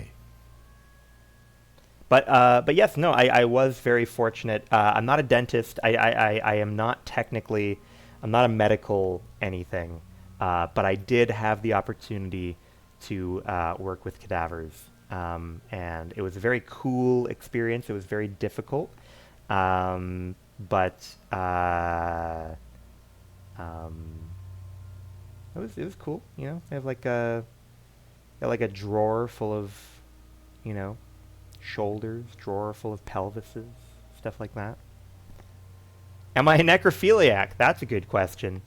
Well, I'm gonna say no and hope that everyone believes me. Hepatobiliary. Why don't we have anything? Are you a hepatobiliary expert? Maybe. I'm not positive. I would assume that's like talking about like blood and bilirubin, right? So we're talking about like whether the blood cells are healthy in the victim or whether they have like a lot of cellular death going on in there. Hepato means liver, and biliary, the gallbladder and bile ducts. Ah, okay. Am I an expert in those things? Nothing in your alcohol-soaked memory directs to having forensic expertise on either one. Fine. No. Neither am I. I just happened to, like, it was just a weird part of, like, what I had to do when I was in university. Even though, like, my actual work doesn't involve cadavers. For some reason, I was required to work with cadavers during my university. Neither am I. That's it. All right. Same for toxicology and serology. NA. Toxicology and serology. Unless you have untapped reservoirs of knowledge there. Let's tap the reservoirs. Reservoirs? No, but do they take obscure trivia and odd tidbits? The completionist in me wonders if there's something we could still do. Am I a grave robber? That's a good question. When I was in that class, they did tell us about how it used to be a big industry for medical students to rob graves. That used to be a very important way of getting a hold of dead bodies. And indeed, some people, I don't know if you've seen them, if you've been to many graveyards. I've been to a fair number, and some graveyards actually have like a metal cage around the fucking grave. Not like a big like ornamental thing, like literally like flat against the ground in the shape of like the plot of earth where the coffin was put down. You may see like an actual metal cage, and people would put those up to discourage people from coming in to rob the grave of the body. Yeah, it happens. And similarly, if you can't afford that, because who can, some people would pay for almost like a guard, like a security guard, to like hang out around their relative's grave for like a month after they passed away, because they knew that people, you know, when they're trying to steal a body from a grave for medical purposes to study, they usually want it as fresh as possible, right? So you pay some guy to just shoo away the hungry med students for, you know, as long as it takes for the body to get reasonably yucky, so that hopefully no one would be bothered to try and dig it up. Interesting times. But no, I work with diseases, and I don't need bodies for that anymore. Would obscure No. tidbits do? Like a toxicology screening? At this stage, I doubt processing will find anything, even if he was brimming with cocaine. But still, you should add a request. Okay. Cardiovascular. The body exhibits heavy lividity. Blood has gathered in the hands, feet, and neck. Hypostasis is visually consistent with the hanging. Write it down. Gastrointestinal. This will do. Digested semi-solid food in stomach. Voila. Write it down and keep the voila. What's next on the list? We gotta describe the injuries, see. Kim. We have bite marks, No. contusions on the head and chest, and a ligature mark encircling the neck. No, believe You it or need not. 3 fields. Leave a fourth one too. Reasonable guess, but no, I am not a med student, and I will not be a medical doctor. I just happen to be... I need to categorize you somehow, but you're making it difficult. I don't know, I try not to be, like, overly sharing on... Yeah, of, like... But, yeah, I'm, like, a dude that, like, works with the underlying... Like understanding the underlying technology and, like, physics behind medical stuff. I'm not actually, like, I will never work with patients or anything. I work more in like the study and design of medical stuff. Yeah, no worries. But yeah. So I work with trying to stop diseases by looking into how, you know, different types of like antibiotics and medical tools work. You'll need 3 fields. Leave a fourth one too. What's the fourth one for? Nothing. Just in case. Good call, Kim. What about the injuries we have inflicted? Oh, so we inflicted them? Okay, I have inflicted. Okay, so there's an incision on the thorax from a chain cutter. I wouldn't mention it. Better not to muddy the waters. I agree. The waters are muddy enough. See? These pigs are fucking corrupt. That's true. Why don't you fuck him if you love him so much? Yeah, just for like for clarity, like technically, I'm in like the field, like a field of engineering is the word, I guess. Now, injuries. Like bioengineering, maybe. Bite marks. Okay, bite marks. Head, chest, and scalp bite mark injuries. Predation by birds. Predation by has caused damage birds. to the That's body. pretty hardcore. odontology Yeah. technique to be consulted. And your opinion, officer? Non-fatal. Agreed. Next injury? Contusions. So, the scalp bleeds from a post-mortem head injury, a stone. The injury does not have the rim of an early inflammatory response. The perpetrator on the scene has confessed to causing it post-mortem. I've had a number of like random people wander into the stream over time that are still like maybe in high school or something, that are, you know, deciding what they want to do with their lives.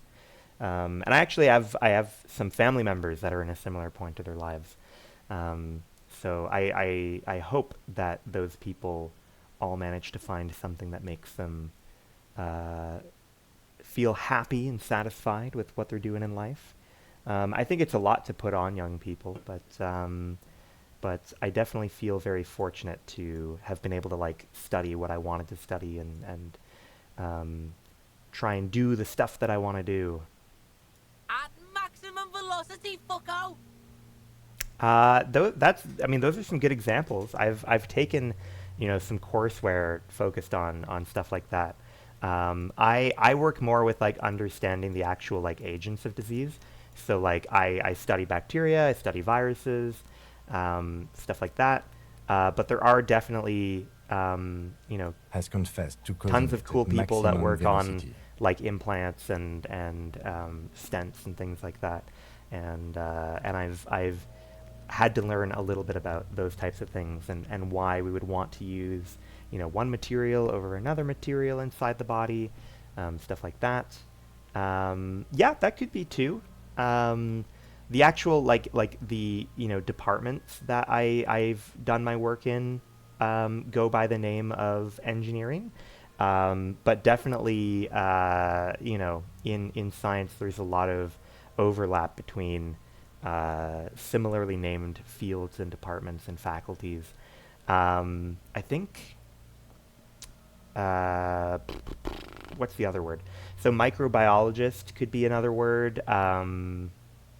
There's some other silly word like a microecologist maybe, for like someone who looks at like kind of the whole ecology of like the microbiome. Lots of fun little words you could come up with. Coagulated blood sticks to his scalp and chest, where the countless stones have hit the dead man. Beneath the description of injury. Non-fatal. Non-fatal. Right. Next, a dark Ligature. red abraded ligature mark encircling the neck, with a gap on the nape measuring, let's say, 7 centimeters. The hyoid bone is fractured. The cervical column intact. Are you a big Disco Elysium fan, Santa?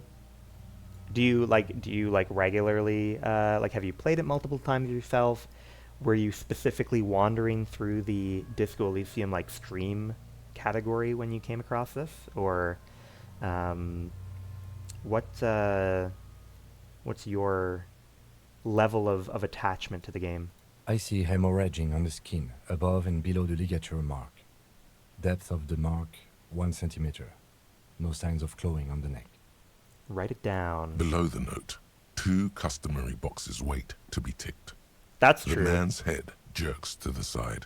The ring around his neck is visible. Yeah, you've been very helpful with interpreting the finish, and I wonder if that's like due to familiarity with this game specifically, or whether you have like some familiarity with finish in general. I am 4 playthroughs of my own, and I've seen countless by others. Very cool. It does seem like I've known for a long time that this is kind of like a special game to a lot of people, and I've definitely gone out of my way to make sure that I have like no fucking clue what is going on, you know, in the game. No spoilers or anything. And I'm really enjoying it so far. But I can already sort of see why some people would get really into it and do multiple playthroughs. Opinion, fatal injury. That's it. We have established cause of death. It's not much, and it leaves much to be questioned. But it's a start. Let's wrap this up. Damn. And pronounce this field autopsy over. We've got so much experience today. First, how did it go? Well, We established probable cause of death. Some would say that's the goal of an autopsy. And I am some. We also requested a toxicological screening. That was thorough. The results should arrive in a couple of weeks, if we are lucky. I will not. We What were else, thorough buddy? with the list of injuries too. We described them all in detail. What is there to say? Given the circumstances, it was a professional field autopsy. I got obsessed about the game, and I have phases where I just have to watch more playthroughs or see another 2-hour-long analysis video. Very nice. I do enjoy being able to like get really into the nitty-gritty of games like that. A lot of the games that I do play are very weird, and a lot of the games that I do play on stream, if it is a reasonable thing to do, I will often 100% them. I feel like that's probably an unreasonable thing here. I feel like the game is probably too big for me to 100%. But I do consistently like to get, you know, deep into the games that I'm playing. But the games that I play are usually quite weird. What kinds of games? Like I want to know more about the headspace of people that are really into disco. What other kinds of games do you like? What other kinds of games do you spend a lot of time with? I'm curious if like I have a similar taste or not. And you're finished. That is very cool. We've got a premium source here for all of the slurs that Kuno S is giving us. I need a copy of that autopsy form. Then I will drive him to Faubourg. Oh, fuck. He's gonna know that I didn't put the boots on. For processing. Fine. He's thinking, did I miss something? I'm sure we didn't get everything. There's always something. Interesting that we actually get negatives for being too well put together here.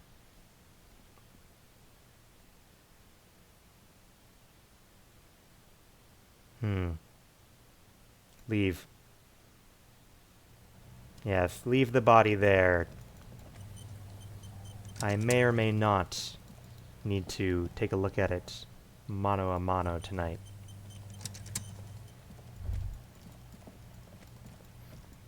Alright, we've done pretty well about wasting time. We've got to be so close to, yeah, 32 minutes left. And we've apparently got a shit ton of skill points here, which is encouraging. Which means that we can probably use one of them if we want. Although it is too bad that, like, I wish I could just, like, learn all of these things, you know? Honestly, I've played very few games in recent years. Death Stranding was another big one for me, and Soma. I know a little bit about Death Stranding. I've never played it. I know that people call it, like, Norman Reedus and the Fetus. Soma... Is Soma the, thing with, like, robot people? Is that what it is? It's, like, a little bit spooky.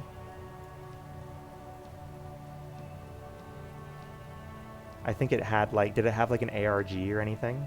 You could say so. Yeah, did it have, like, an ARG? I feel like I was sent, like, videos, ooky spooky videos on YouTube or something about Soma.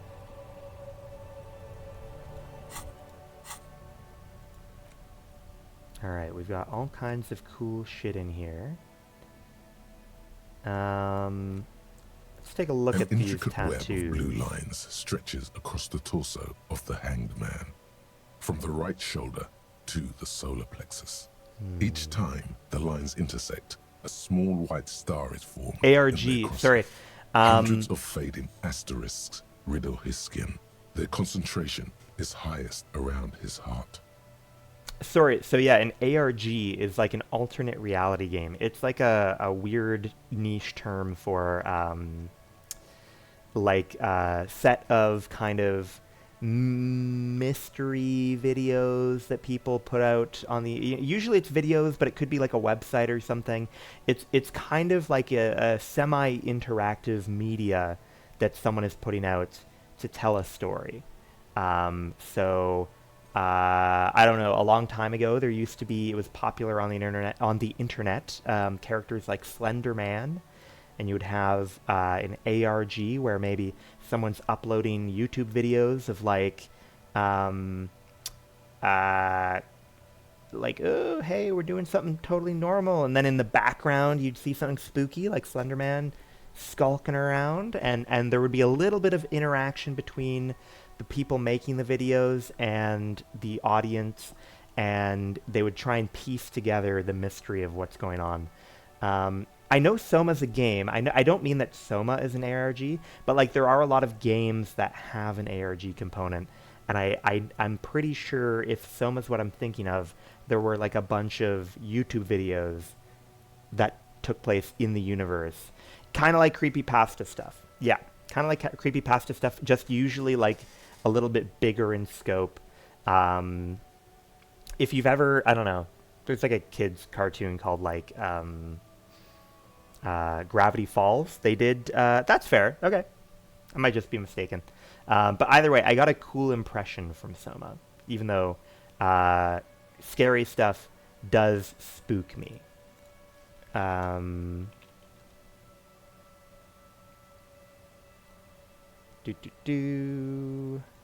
Okay.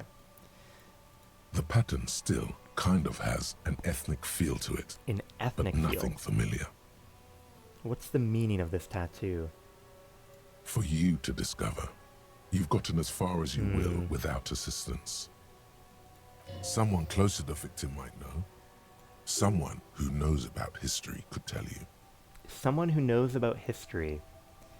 The well-educated rich woman might know, but she probably will not help me unless I do something for her. Now, there are a few things that I've been waiting to do until late at night, like this.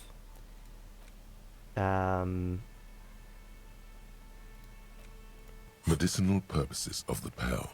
The cover of this heavy tome features a number of esoteric symbols. So let's catch up on our reading here.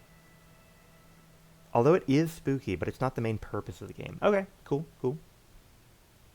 Flipping through the book, you find a number of sections on the general benefits of the Pearl. Yeah, a large pharmacopoeia makes up nearly half of the book.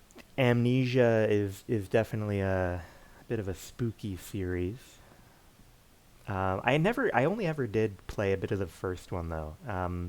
But I remember the title of one of the later ones being kind of wild, like a machine made for pigs. That's just a scary title, right from the get-go.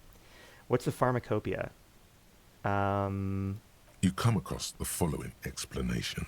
While modern pharmacopoeia are continually updated by so-called experts based on the results of clinical trials, readers will find assembled here the timeless wisdom relied upon by generations of traditional Seolite medicine practitioners, Mesk mystics, and Ilmaran folk doctors. That's much better than clinical trials.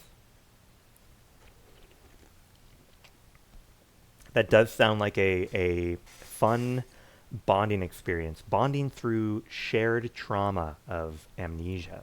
It's all quackery, in other words. Finally, something to calm the angry spirits that have been plaguing me. Yeah, that sounds about right. Finally, something to calm the angry spirits. It seems to contain descriptions of the medicinal properties of various ingredients that may be gathered from the Pearl, as well as instructions for producing a variety of herbal remedies. Anything for lost memories? There are a number of Seolite tonics that promise to improve your short-term memory, but nothing that speaks to your condition. How about the torment of my existence? What you're describing is booze. You don't need any herbs for that. There are some herbs for that.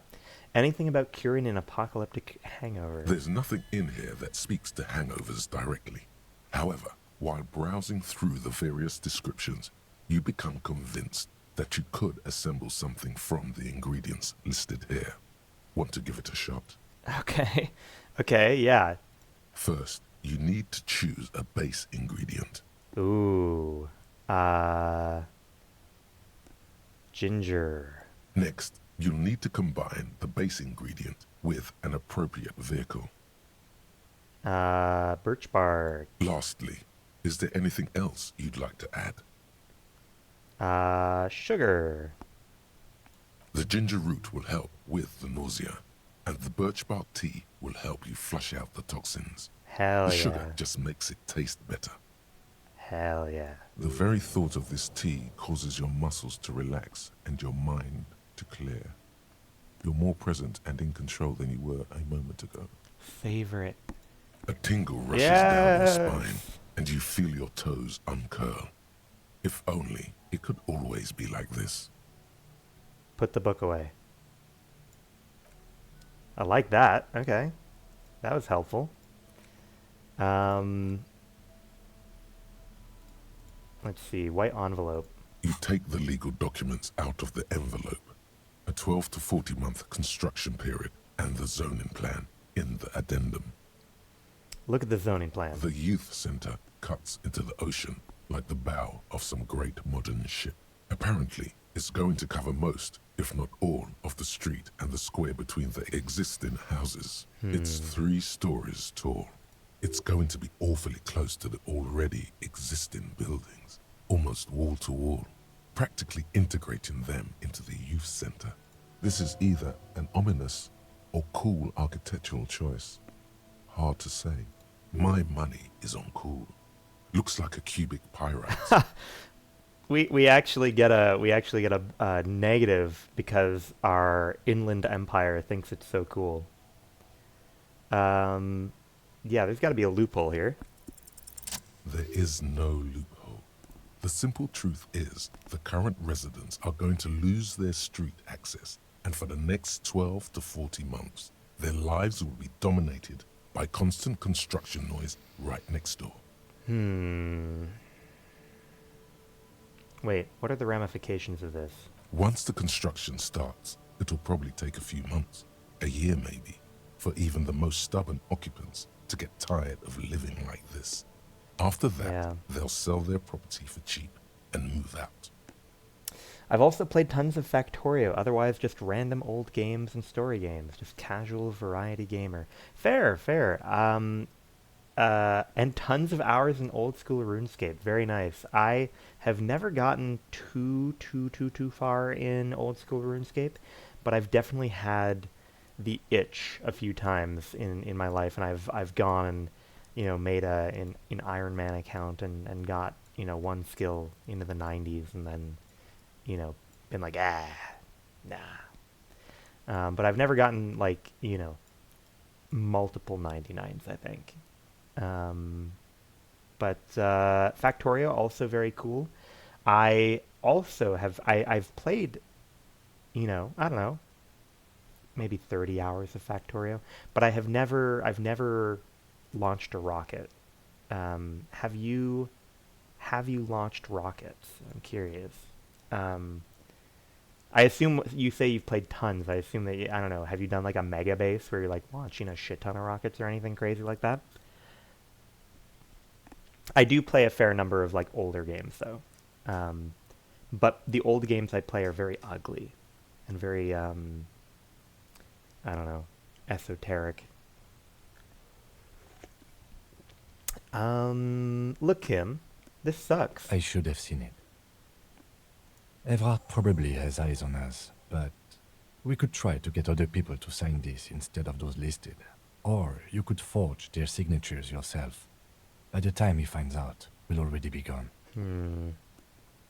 I have. Also, nowadays, Factorio has the Space Age expansion. I think I've heard of that. However, we'll need access to the coast before we do anything. Evrard won't believe you got villager signatures if you can't even get to the village. You can try a forgery as soon as we can cross the waterlock. Okay, now let's figure out whether learning racism has cured our alcoholism through the wasteland of reality. Wasteland of reality. This one took like 24 hours of thinking. Congrats, you're sober. It will take a while for your body to remember how to metabolize anything that isn't sugar from alcohol. So you're going to be pretty ravenous soon. Eat plenty. You can expect your coordination and balance to improve in a couple of weeks. In 2 months, you might start sleeping like a normal person. Full recovery will take years, though. It'll be depressing, and it'll be boring. Don't expect any further rewards or hand claps. This is how normal people are all the time. Damn, I want a bonus. No, it makes us permanently weak. Fuck. Man, being sober sucks, man. God damn.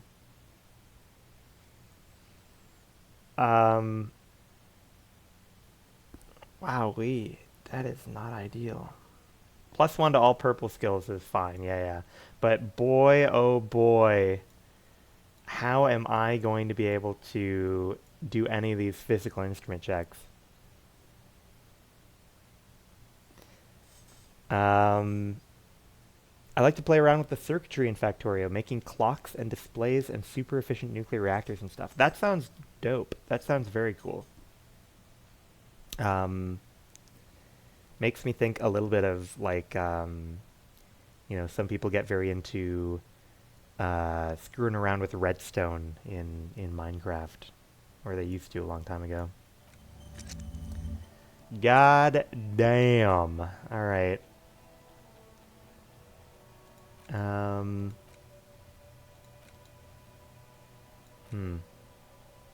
Do I want to learn about these other things? Now, I assume, this is all of the space for the thoughts that I will ever get, right? So even if later on I get access to these other options, I'm going to have to start deleting thoughts in order to get anywhere, I imagine, right? In order to like unlock anything new, I'll have to start like deleting, like forgetting thoughts. Yeah, let's lock in a save. I have a lot of thoughts for day 2.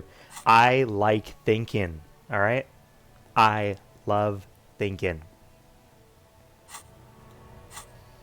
Alright, let's take a look at my clipboard. It's the ledger you found. Oh, and the cool piece of toilet paper is stuck to the back. Arson, petty theft. You don't exactly. Read a case file. It takes about half an hour to piece one together, using the system you've devised. Which one do you want? Show me the next world mural. Yeah, you'd have to forget them to get more. Damn. This one is relatively easy to reconstruct. And overnight on 1202, a graffito, nay, a mural, appears on an 8-story tenement overlooking central Jamrock. The building is a sparsely inhabited ghost tower, part of a failed real estate development called Grand Couronne. And sorry, remind me, if I forget an idea, am I never allowed to try and reintegrate it? It's just gone for good, I assume. I can't spend time to regain that idea, I wonder. Cause of failure. Rent too high. You can't rethink a thought. Damn. The mural is enormous. 2 silhouettes, a man and a woman, are kissing. The text cut into their form reads, it's a fair situation. True love is possible only in the next world. For new people, it is too late for us. Wreak havoc on the middle class. People call it that thing and that fucking thing. It's visible for miles. In 2 days, the station's complaints desk gets clogged with requests to remove the bummer.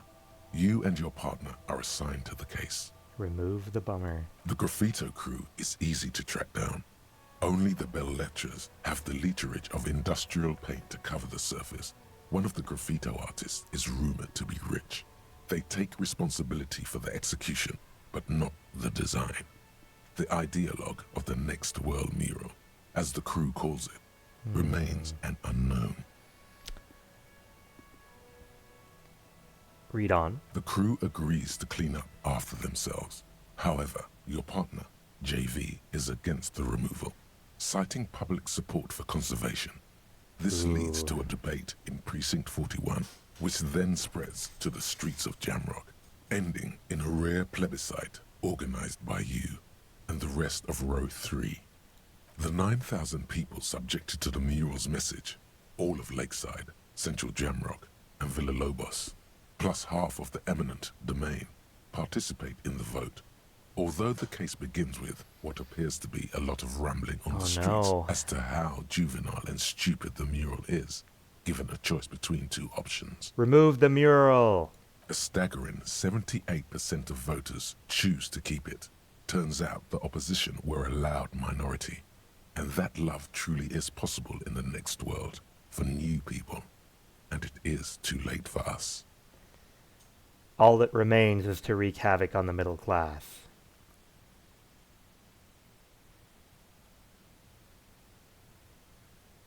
In any case, it appears to have been a rare case of civil activity in the quarter. Okay, and alright. agreement as well. What do you want to tackle next? Tell me about the unsolvable case. AKA Leslie and Burke. AKA the public indecency drunk and the property damage drunk is a cursed case. It has been passed from unsuspecting officer to unsuspecting officer for 10 years. On January 29, the unsolvable case made its way to you. Why you accepted it, it is unclear. Every officer, and indeed most civilians in Jamrock, know it's unsolvable. I could solve it. Leslie will always take his pants off when he's drunk. Burke will always trash everything. It's just what they do. It is their nature.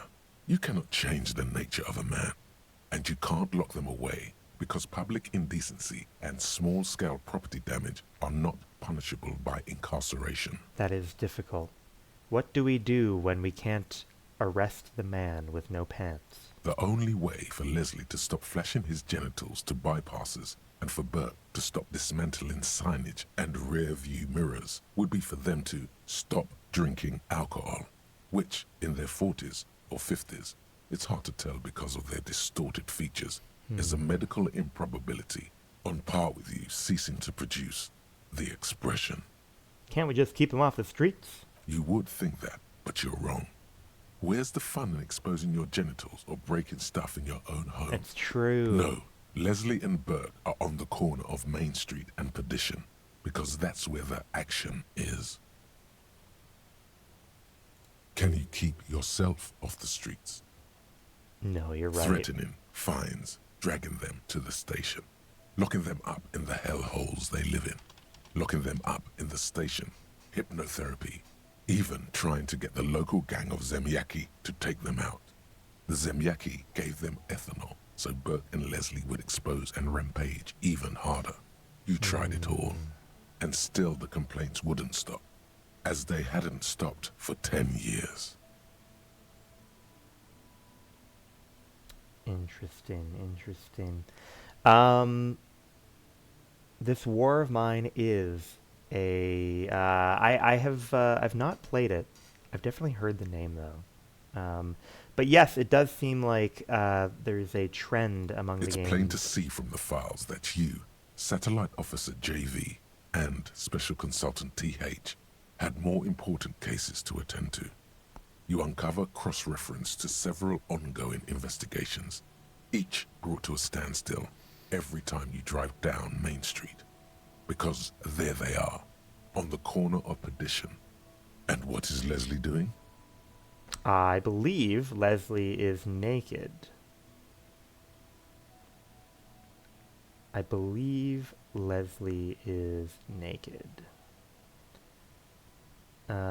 Yes, Leslie is naked. Good, you're learning. If the files are to be trusted, that's all there is to it.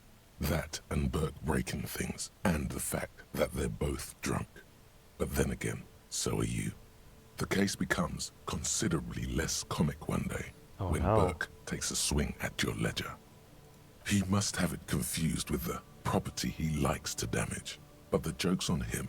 The officer is also drunk. Way more drunk than Oh no, Burke I have my there. party eyes on. And let's be fair, you also have party eyes. You slam the hardened plastic board in his face, then proceed to beat him unconscious with it. It's really bad to be unconscious. Like, I feel like in media, they portray people like being knocked unconscious like pretty regularly or like being out for a while. It's like not good as far as I'm aware. Like, it's really bad to actually lose consciousness from like physical trauma. In the process, the ledger sustains damage. The compartment within, reserved Oh, for permeable documents, is jammed shut. that's why I You had stop trouble your opening assault it. on the now unconscious Burke to open it, but are unable to do so. The officer began to cry, reports Leslie, who, at this point, is tending to Burke. He came at us, and at us. I think he was trying to kill Burko. While trying to kill Burko, you slowly come around. The permeables compartment is open. You've smashed it open on poor Wow, on his Burko's kneecaps. The good news is, Burke can't walk anymore. Ooh, that is good news. I've permanently disabled a man. Can't get out of his apartment, an invalid. With Burke to tend to, Leslie cuts back on the indecent exposure. Wow. Maybe he flashes his genitals to Burke. Who knows? But We can both hope. drunks are off the street. The complaints stop. The unsolvable case is solved. I really am a hero cop.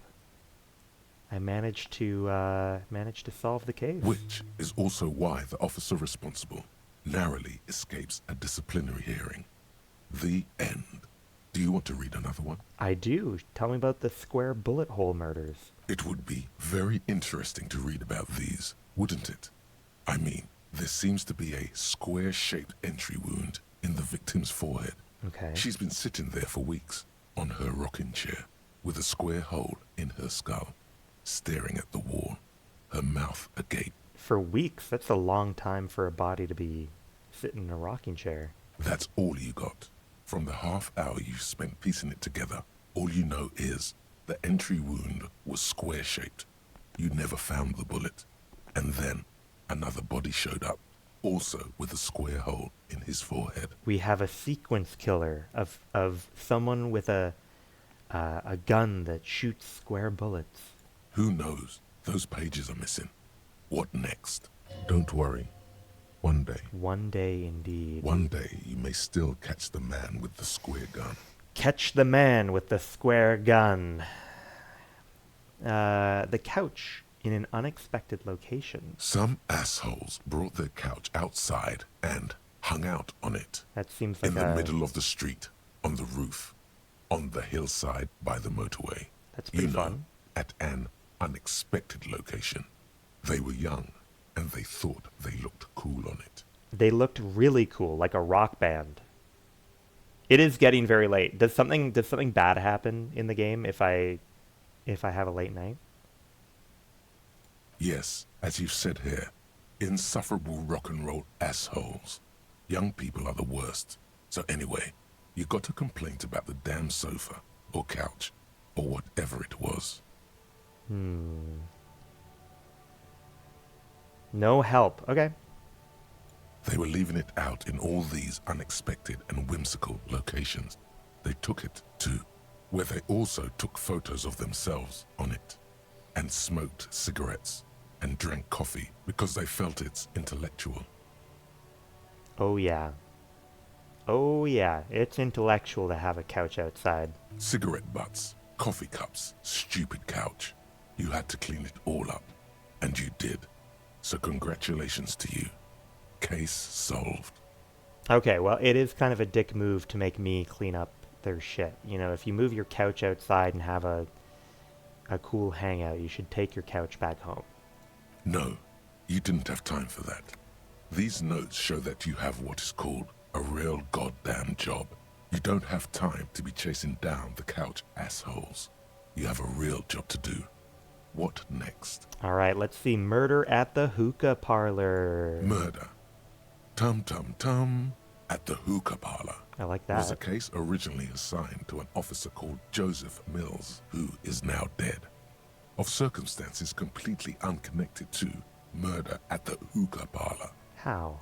Beaten to death by a throng Oh, of no. Villalobos gang members when him and his partner J.M., only initials mentioned, answered a call one night.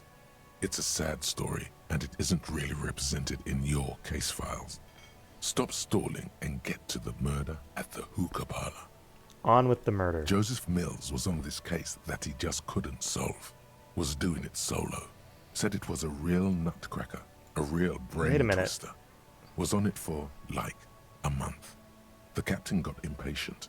Shit or get off the pot, Mills. I'm noticing that Joseph Mills had a partner who had the same initials as him. That's odd. Coincidental. Mills didn't get off the pot. Not yet. Hmm. He kept at it for a couple of weeks more, racking his brains, running with every theory as outlandish as they seemed. Still couldn't solve the murder at the hookah parlor. Tough case, he said. Toughest he's ever had. Was he a good cop? No, he was awful. Awful sense of humor, too. Oh no. The worst jokes you've ever heard. No, not really rapey. Not rapey Still, jokes. He'd been on it for months now. Said it was the final case. Said it was uncrackable. That murderer vanished into thin air. That goddamn hookah parlor was all he talked about. Go on. Okay, so the case is handed to you because Mills isn't getting anywhere, and you look into it. Here's the setup. A young man is found dead in a hookah parlor.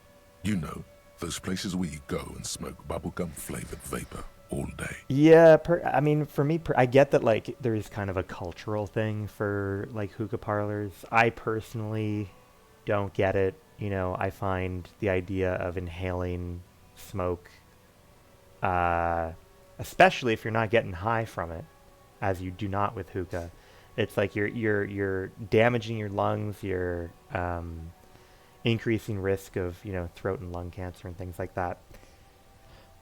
I feel like it's probably just it's not a good use of my time. I mean, I understand. I guess, like, I do get that, like, you know, maybe it's just because of the cultural unfamiliarity, because obviously there are a lot of people in my own culture that, like, will go out for drinks or something with their buddies, and, you know, alcohol's not good for you. So I don't know if maybe I'm overestimating, like, how much damage smoke inhalation does compared to, like, a pint of beer. Yeah. Smoking meth definitely has a better health to high ratio. I agree. Can you get high off of it? No, it's soot and water vapor. It doesn't do anything. I'm gonna say it's dumb. Yeah. So anyway, young man in My his 20s sister really found likes with his hookah. skull busted open. I just don't get it. Right on the floor of the hookah parlor, in the middle of the day. No one else is in there. Only client that day. In perfect health, too. Some kind of movie producer. No one enters. No one exits. He's just sucking on his watermelon hookah all morning, all noon, like he usually does. He's a regular. No calls, nothing. Just sucking on the hookah until 15:45. Then bam, he's dead on the floor with his skull busted open, blood everywhere. Now let What me happened? ask you. How can it be? Let me ask you. What shape was the bullet hole? And was it square? Mills has no idea. Invisible assassin. Movie deal gone sour. Girl at the counter did it. Nothing fits. Eerie. Man just dropped dead. So you go to the parlor. You see cushions around the table. That could Table's happen. low, heavy, really sharp edge.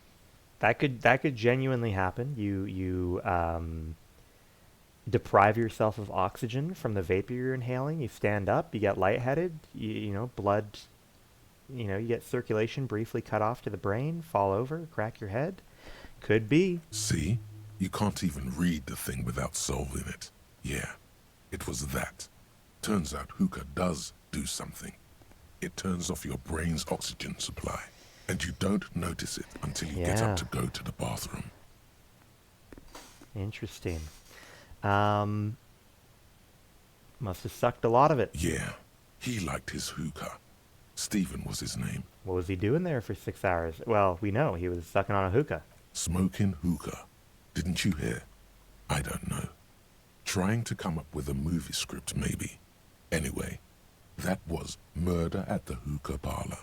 Joseph Mills wasn't a good detective. And about 30 minutes has passed, piecing it together. All right. Next. We are now going to take our... So in this moment, we're perfectly fine reading from our clipboard.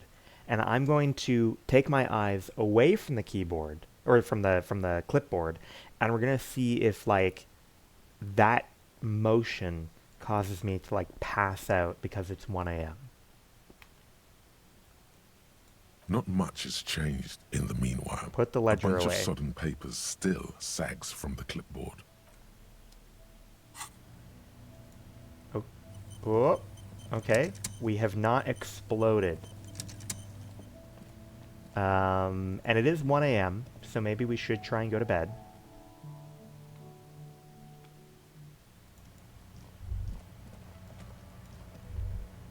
Interestingly, I can no longer interact with the window at this time of night. What do we got going on with this guy? Anything new from him? It's all about money, you know. I agree. Hello? Can I help you? About my bill for tonight. Got the 20 real? Yes. Good.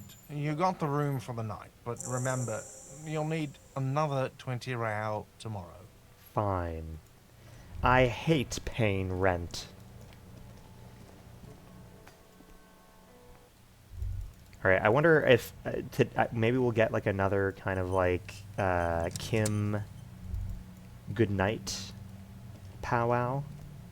I would like that. Kim? Yes? No, fine. Bye, Kim. Alright, now that now that the narc is gone, let's go see if we can wrangle us up some boots, huh? Little midnight operation for some fancy boots. I'm trying to be new boot goofing out here. Kuno really never does go to sleep. I understand that, like, his dad beats him and does drugs and steroids. But I feel like, I mean, go into your shack at least, you know, it's cold out. He's got his sleeves rolled up and it's below freezing out here. The man is decomposing visibly now. Every hour, he looks less like a creature and more like a pile of intestines. Well, see, here's the thing. I may be weaker than Kuno, but I'm wily like a fox, all right? The body is reluctant to let go of the boots, as though it were its last bit of dignity. Whoa! Kuno's little sneak pig's back for the booty. Yeah, fuck it to pieces for us, liar cop. Pull on the right boot. It's not completely useless. You're able to reveal a little more of the putrid polymer sock beneath the boot. Pull on the left boot. It feels like the leg is going to come off along with the boot, but you're able to get the boot to move a centimeter or two. See? The corpse doesn't care if you try to take his boots. He doesn't need them. He's probably glad to get rid of them. Try and twist the boots. This is the right method. It takes some time, but eventually the boots come off, with nasty slices of polymer sock stuck to even bigger pieces of skin and rotting flesh. Look, he's skinning the fucker up good. Puko style. Ooh, I wonder what style Puko style is. Hell, keep at it, pig. Take stock of the damage. The legs look like they've been clawed at by wild animals. As for the boots, you can't possibly do anything with them until you've cleaned and disinfected them thoroughly. Yes, these absolutely need to be washed before. The stink is incredible. Didn't the Whirling have a kitchen? Leave. Alright. Oh, here, wait. Let's take a look. Boots with rotting flesh. Yum, yum, yum. Don't smell these boots. Better yet, don't even think about them. Unless it's to think about how you're going to get them clean, that is. For now, they're unsellable, unwearable, and just downright disgusting. These boots were probably left on the corpse because they were impossible to pull off while it was hanging. They're not exactly pleasant to look at right now, much less smell. Hopefully soon you'll know more about them. Isn't there a saying about walking in another man's shoes? You've seen too much to be that naive. Even if you don't remember it, you'll never know what it was like to be him. Will I ever be able to wear them? The size seems about right. Once you get the foul-smelling flesh gunk out. Oh, man. If I could be so lucky to be new boot goofing here in Martinez. I'm gonna be like a fucking Power Ranger.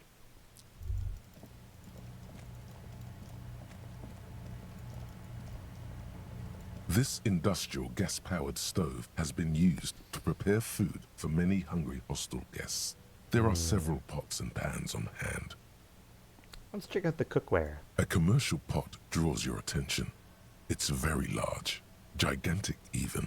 It could be used to make enough stew to feed an entire city, and also to boil a putrid pair of death boots. No, I got to admit, it feels rude to boil a dead man's grody boots in a pot that's going to be used to feed a bunch of people. I'll admit that does not seem like a very nice thing to do. Far away, in the darkness of a makeshift morgue, behind Station 41's Lazarus, Dr. Nix Gottlieb cuts into the cold, dead feet of a murder victim. I mean, I agree. The veins are oddly black. He suspects a neurotoxin. I also suspect a neurotoxin. Check out the cleaning supplies. There is a variety of soaps and bleaches in the cabinet to the left of the stove. There is also a bottle of white vinegar in the cabinet next to the fridge. It's bad with those boots. Don't be stingy now. The boots are really disgusting. Pour some dish soap and the bottle of white vinegar into the pot. The delicious smells of cheap soap and vinegar waft up from the pot. All right now, Chef. Light up the stove and boil them. Add water and the boots to the pot. Bring it all to a nice boil. The strong smell of vinegar forces you to step away from the pot. The water slowly comes to a boil. Wait. Strips of polymer fabric and human tissue separate from the lining of the boots. They float to the bubbling surface. Oh. Do I wait some more? The boots look cleaner and cleaner. Those bits of human flesh are beginning to look cooked. You can smell it too. Don't cook the human flesh. Just like beef stew. No. That's it, Chef. The boots are as clean as they're going to get. Steam, dense with the smell of strange meat, disappears into the vent above the stove. Dump the sock and flesh stew and examine your new boots. A pair of real beauties. The boots are shiny, hot, and reek of vinegar. Just perfect. Master Chef out. Look, I'm wily like a fox, alright? We got the fucking boots. The Fairweather T500 Greaves. +2 authority, -1 composure. Hey, look, it'll actually do pretty well offsetting this massive negative we have for authority. Interesting. All right, let's go to bed.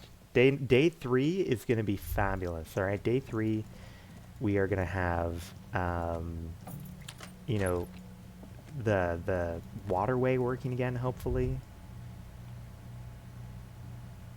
Yeah, I have -2 authority for holding the ledger. Yeah. But it makes me more empathetic and more Inland Empire-y. A mirror hangs on the bathroom wall. It's barely covered in steam anymore. Let's click on this again. The window stands broken in its frame. Cold wind blows in. Assess the damage. The shards face outward. Whatever broke this window came from the inside. Did I break it?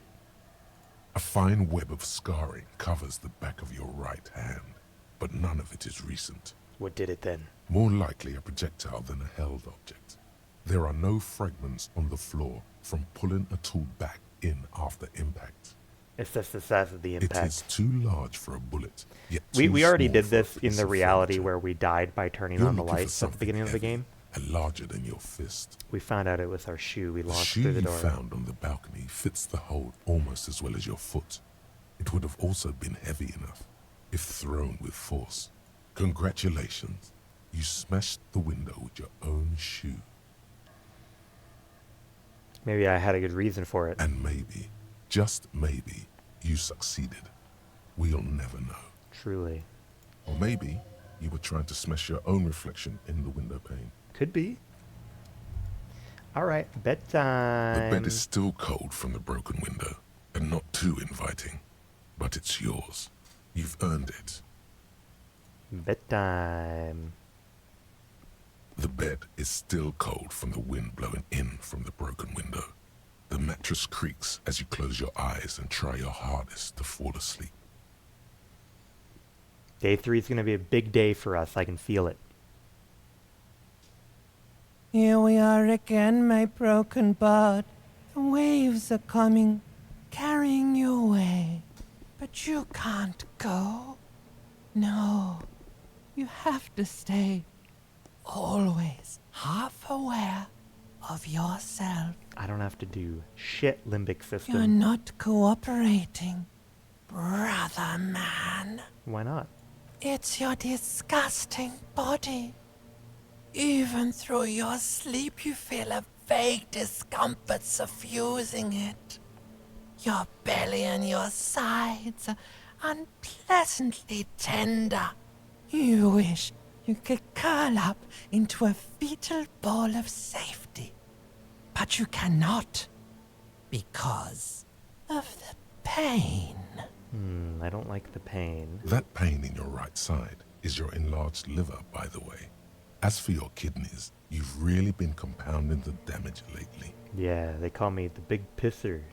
Every cell in your body is moaning in agony, asking, what did we ever do to you? I'm sorry, cells. It's all me. It's my fault. I feel like I'm in the world of Osmosis Jones right now. You know, I've got little cells inside my body. They have cop jobs. Now, you're finally Hey. thinking about something. We got literally other the than sorriest yourself. cop on earth. Let's see how far that'll get you.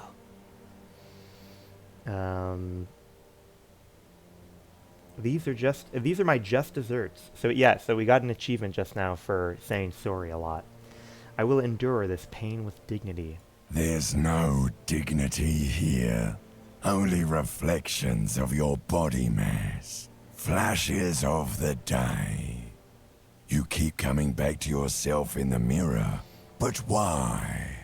To admire all your accomplishments?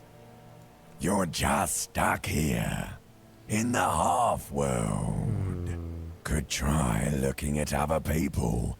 Really looking. But why would you want to start doing that? I will look at people. I like people. Sure you do. They're all so friendly, aren't they? Some of them are. Some of them are. Yeah! Some Yo, nice. Volition! Others are scared. Volition! We're on the same wavelength, buddy. At least they're interesting. Each one has a process just like yours, running in the space between their ears, full of secrets. What do you think you're doing right now? Coming to some greater awareness? Look at all these lights, blinking in and out of existence. Thoughts! You're just pretending that you're asleep, even to yourself, while the world goes on without you. Let it.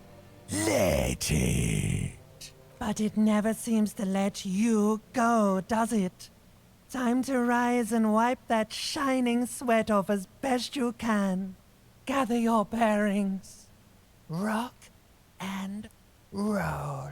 Rock and roll. Put on your prettiest face for the masses.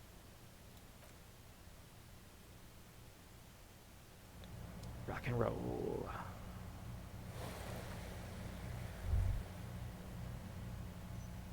Feeling good. 7:30 in the morning. Go downstairs, get myself a nice coffee, some pancakes. Start the day off right.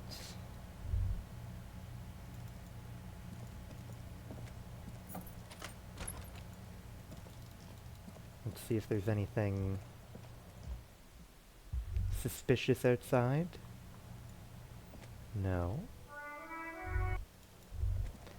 Very well, very well.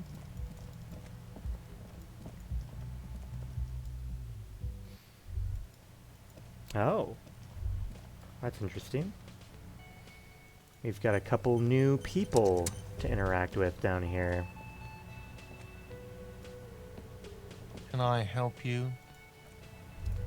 Alright, first things first. Alright, it's the morning. We talked to Lena. Oh, hello, dear. There you are again. I want a cryptid, Lena. Give me my daily dose. To hell with it. Yes, Let's have more Kim. cryptids. Of course, officers.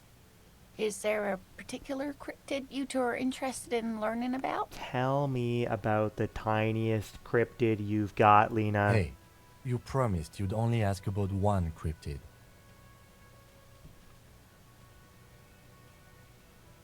It's a new day, Kim, and you just said, find more cryptids. Why are you being like this, Kim? You're sounding less stable than me right now, Kim. Fine. Just because in brackets it says that I would be reneging on a promise, which I do not do. I'm a very honorable detective. Even though Kim is being a little wishy-washy right now, we will put a hold on cryptid discussion. He nods approvingly. But I'm going to voice my displeasure, Kim. The woman in an RCM patrol officer's uniform winces as she notices you. Oh, these must be the body retrieval people. That's what I'm assuming. I would really prefer not to talk to you right now. Are you a cop? Yes, I am. I'm a cop too. I know. Here's the real deal.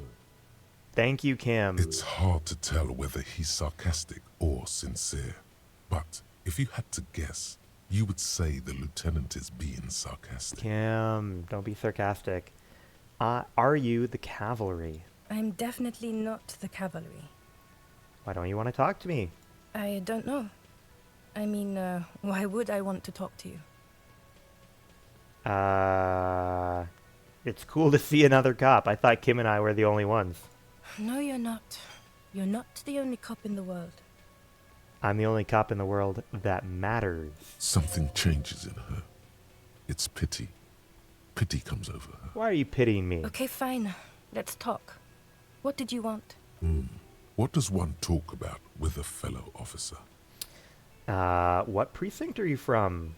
What precinct? Am I from? God, he doesn't know. Fucking deranged lunatic. That is a hell of a set of hair on that guy. Hoo-wee. Is this my partner? Is this my partner with a wig on and glasses? Is that who this is?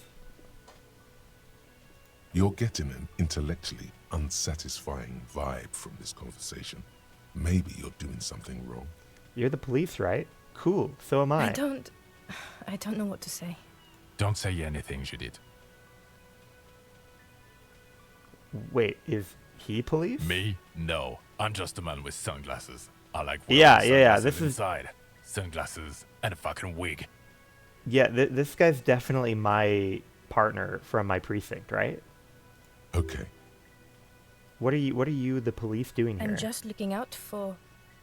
You? For me? No one. I'm just a man with sunglasses. And you are? Are they trying to keep an eye on me? Are they trying to, like, make sure I'm okay? A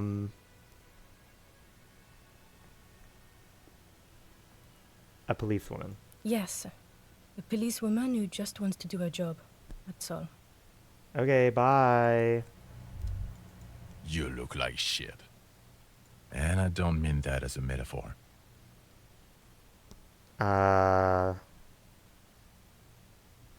The last couple of days have been rough. Oh, don't be so modest. We're looking at several months worth of damage here. Kind of a miracle you're still up and at it, to be honest. Oh, come on, Jean. It looks like it's been a rough week on him. It's not just this week. What do you want? There's something about this guy that matches with a face in your head. A similar, but different face. He might be wearing a disguise. Cool shades. You wearing a disguise? Yes, it's a hobby of mine. As if waiting for some kind of reaction or response. Something to click. It's not happening, though. Who is this guy? You know what it is. It's like the two of you know each other. Okay. Just ask him. You know me from somewhere? Oh, I definitely know you from somewhere. Another life. From where? From another life? Yes, from another life. A different life. Maybe the life of a police officer belonging to the ranks of the... To what station do you think you would belong in this alternate and totally fictional reality? 41st, 57th, 69, 99,999,999.9th. 41st. Okay, that's plausible. That's entirely plausible. Now we're really getting somewhere. Somewhere good. Let's talk more about that hypothetical Station 41 you mentioned. Okay.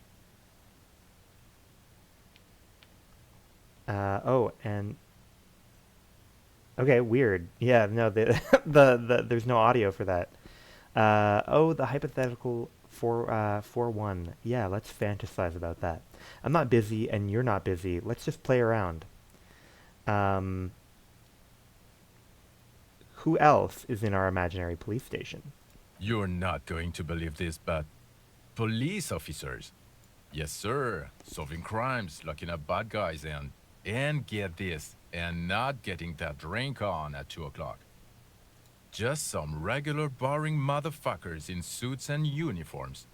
Nothing spectacularly extravagant like you, the far-out son of Lung. The far-out son of Lung does sound like a cool title. What would our relationship be? Let's be crazy. Let's say you and I are partners. How's that for a thought experiment? That is a crazy thought. You seem like a cool guy. I'd love to have you as my partner. Would you now, or would I be cramping your style? Never mind. Partner.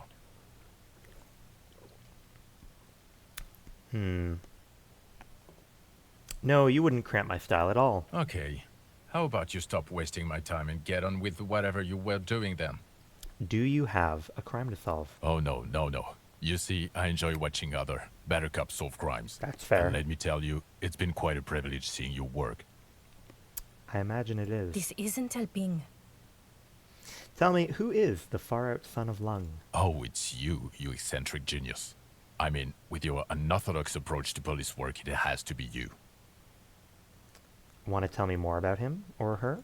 Not even a little bit. It's an urban myth about an officer who is so far undercover he can't remember who he is.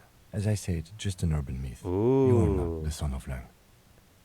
Maybe I am the son of Lung. He's trying to protect you from further rough handling, dished out by this sunglassed man.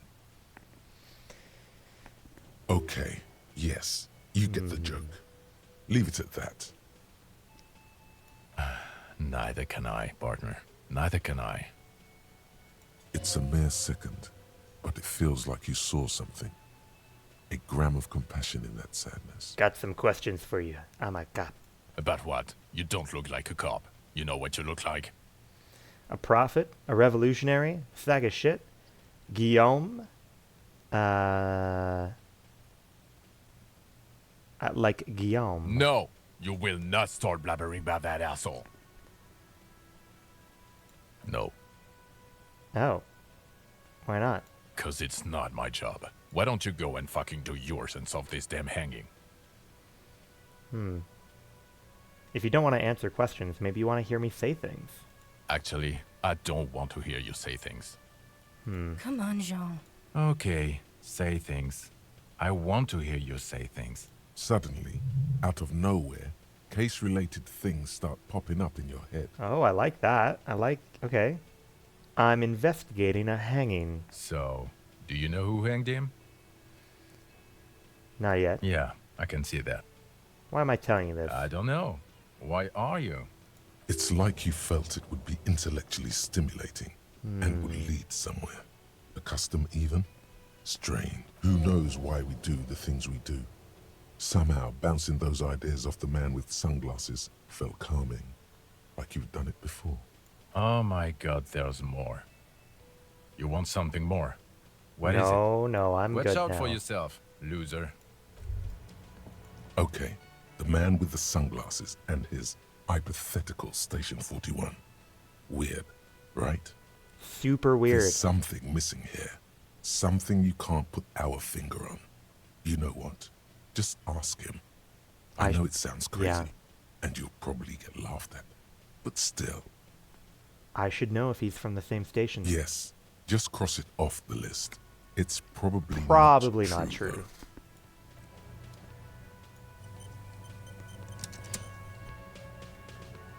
Though. Again? I can't believe this shit. Hey, man. I'm going to say no. Just to see what you'll say to that. What'd you say? Okay. Okay? Jean, he said okay. Give it a rest. Okay, I was clearly wrong. He is a firefighter, male nurse, animal control agent, something of that kind. Yeah. Not a cop. Go on with your cop work. Don't let me stop you again. No, you're right. You're right. All right. Anything new from the guy that just kind of reclines in here? You gotta spend money to make money. Nothing new there. Okay. What if I look through the window? Again, you find yourself looking at that. It is big not old- time yet. Not time yet.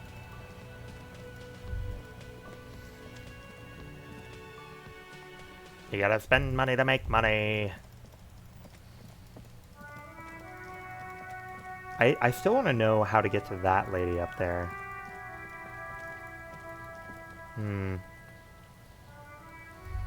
I notice no one's come to pick up the body yet. Let's go see if we can bust into the lady driver's place now that we have like we've resolved one of our decreases to physical labor. But we do need the wife beater shirt on. Okay. All right. Let's... I can't remember what type of tool I need. Pry bar, I assume?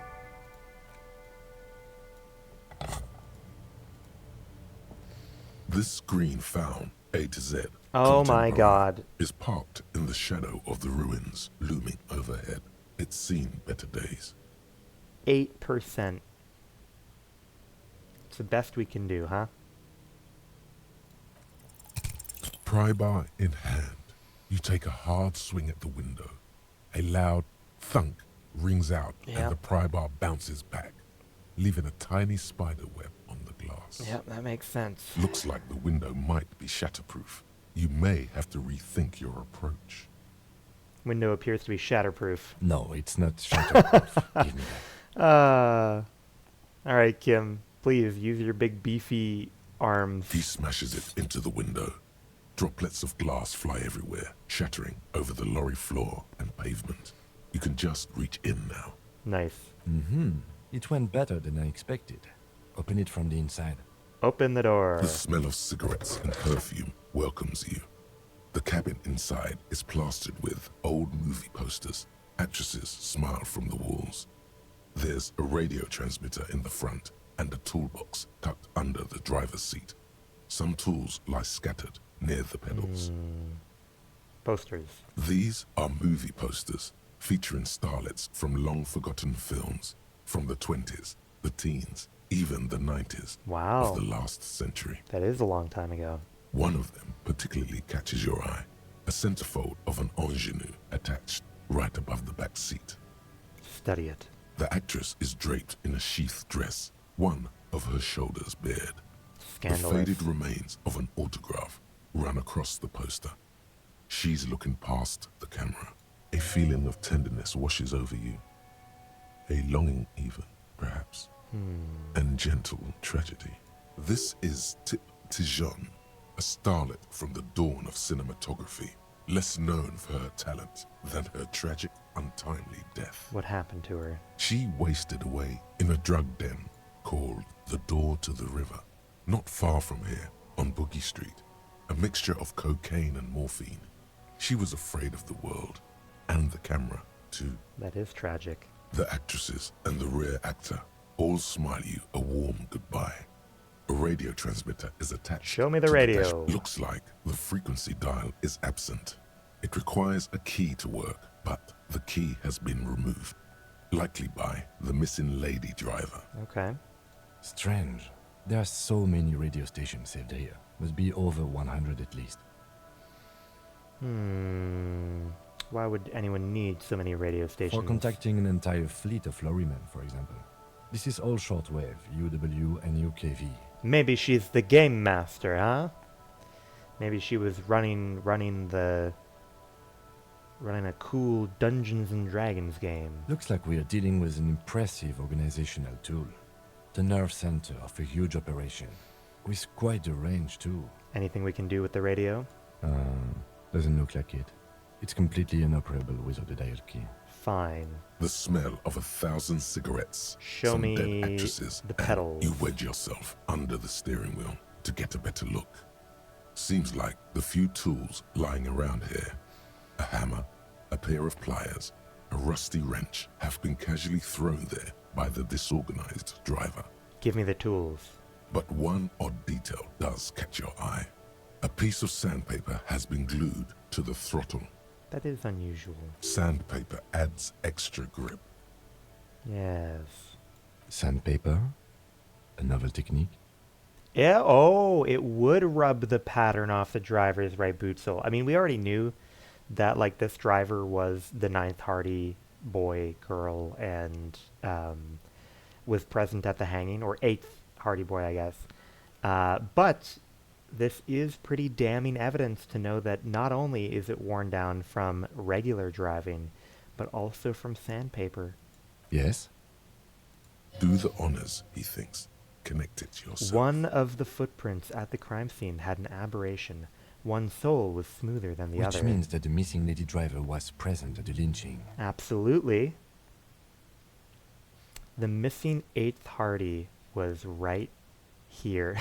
Women, always up to something. Looks like her, yes. And she's also the one running the drug trade. What a handful. Now we know for certain who is the missing 8th person at the lynching. Do you think that Hardy and his boys could also be involved in the drug operation? I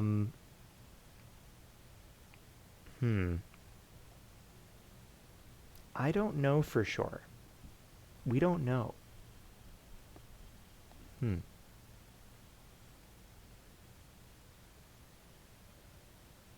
But, I mean, she's communicating with someone. We should see what Titus has got to say on the matter. Fine. Are we finished with the lorry? The movie stars are still smiling from the walls. Show me the toolbox. A drawer slides out from the seat. It's empty, except for a folded newspaper. Unfold the newspaper. It's an issue of Petit Ferique from last Wednesday. A piece of paper falls out from its pages. It looks like an article ripped out from a radio enthusiast magazine. Complex mathematical equations explain the basics of something called the ULAN frequency system. Okay. Dude, I swear if she's running a a game? She's running a Dungeons and Dragons? The Ulan frequency system? I've never heard of that before. I know of FM, AM, UKV, but... The pull-out toolbox. Fine. Great. I think we got everything. A word, detective? Before we return to Joyce?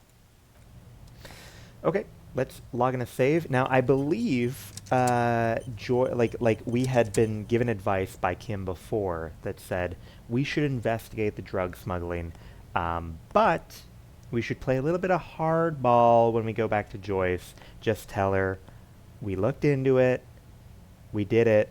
Don't actually give her all the deets, all the down low. All right, we've finished here. Let's quickly debrief and go over what we found, so we don't do it in front of the company rep.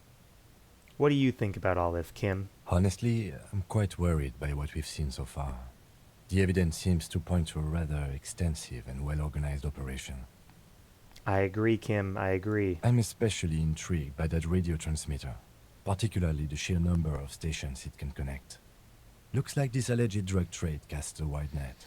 Indeed. This means it's well funded. Technology like that, a major player must be financing it. I'm not sure what the Ulan frequencies are all about, but they may hold some significance. Perhaps it's a better way to connect between fleets while avoiding frequency bleed, or maybe it's used to tap into RCM networks. And last but not least, it looks like the Hardy Boys knew this driver, as we know that she was present at the lynching. This may be the Union connection we've been searching for. The probe and the case converged, he thinks. This was quite the find. What about the movie posters, huh? As elegant as they are, I don't think they are relevant to the drug trade. A lot of women in there, especially for a lady driver's cabin. Maybe the trader is some sort of cinephile. Could the film industry be involved? Yes, well... Unimportant. So it turns out it is connected to the Union. Like Joyce told us, yes, logistically. But don't expect to bust this open during our stay here. At best, this is an angle we can use against them, to other ends, as extra ammunition. Are we going to open an investigation, Kim? We should return to the murder case. See what Joyce tells us about the lynching. When we are done for the day, I call my station and suggest our narcotics department look into it. There are more than enough grounds to start an official investigation, sometime later when we are done here. We do not want to get caught in that. The fact that one hasn't started already gives me pause. An investigation, I mean. Especially if the Madrid grouping is involved, and I can't imagine they aren't. It's certainly worrisome. Corruption, All Kim? the same, I don't like the idea of internal affairs descending on the matter. That won't help anyone either. Debrief over. All right. Good talk, Kim. Now, I was reminded while we were doing all this that we need to go call up... Oh, officer, got a minute. We need to go call up Alice on the horn in order to find out whether she's had a chance to run the plates on my new fancy boots. But let's talk to this guy first. I saw you poking around in Lady Driver's lorry. She in trouble? Ba-ba-ba.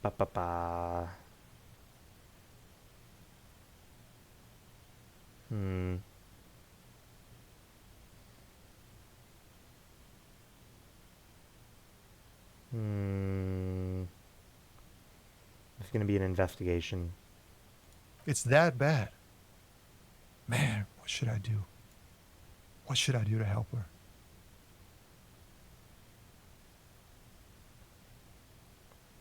I really don't know, man. Damn. I always warned her to watch herself. Man. Nothing to do now, I guess. Sorry, buddy. Maybe I should just keep my head down and work on my rhymes while I can. What's the plan with those rhymes, anyway? Oh, you know. Tommy Leham's gonna be a musician. Sprechgesang, but with beats. Cool. I've got a lot of free time on the road to hone my craft. The correct grammar is Tommy Lahom.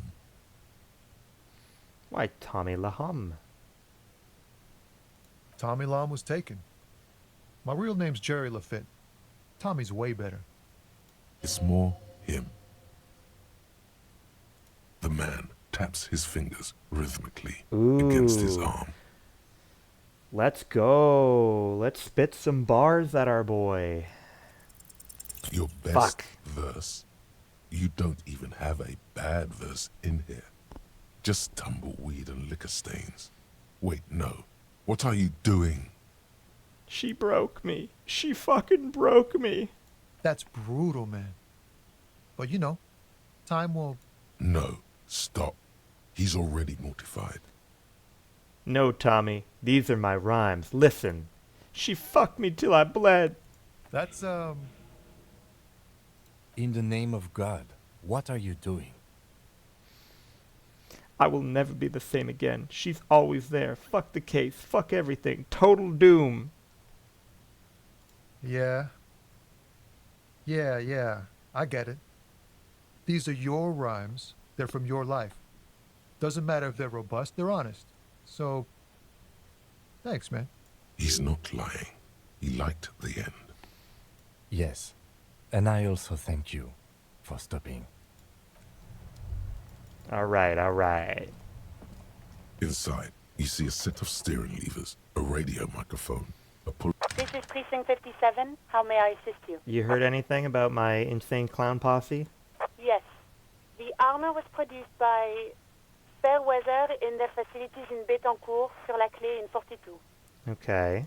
It was part of a special order for Corps de Pharmacie, a security firm contracted to protect the interests of Aramis pharmaceutical companies in the Semenine conflict. So, it seems the armor went to Semenine.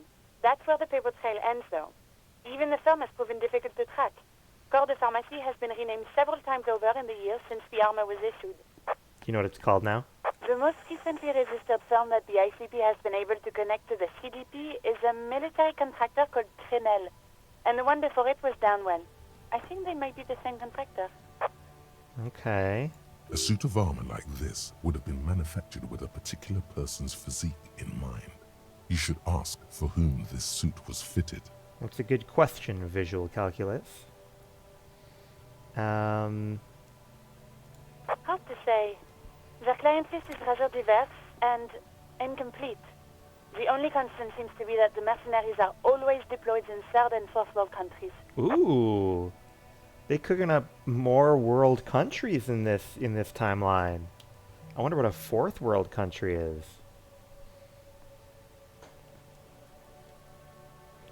Yes, but the ICP tends to be reluctant to share private sector records. I could try to talk them into it, though. This is a fun challenge for her. An opportunity to contribute beyond doing her job by rote. She'll gladly put in the extra effort for Team RCM. Yes, thank you, officer. I really appreciate your efforts in this case. Glad to help. Call back tomorrow. Hopefully I'll have more for you then.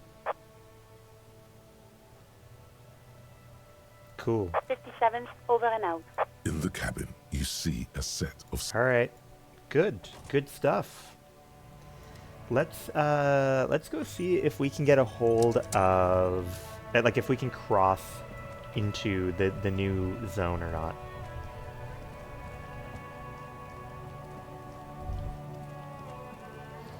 Oh. Haven't seen you guys before. Oh, you must be the ones fixing this shit. What is up?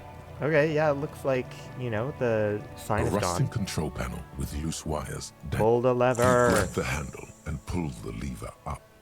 As soon as the metal connects against the contact pins, you hear a loud clunk. Then, the water lock starts moving. Hell yeah.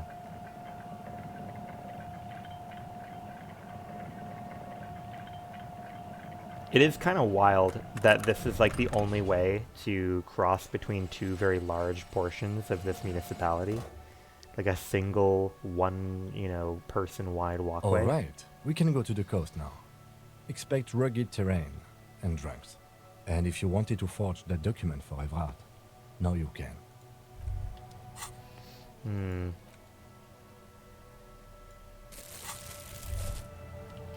Morning, officer. A little bit of money. The radio relay hums with electricity.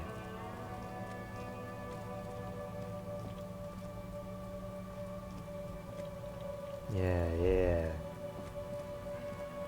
Click the brick. Traffic beyond the gate. More abandoned motor lorries. No entry. Inverted star. We know that that is like a socialist or communist symbol. Okay.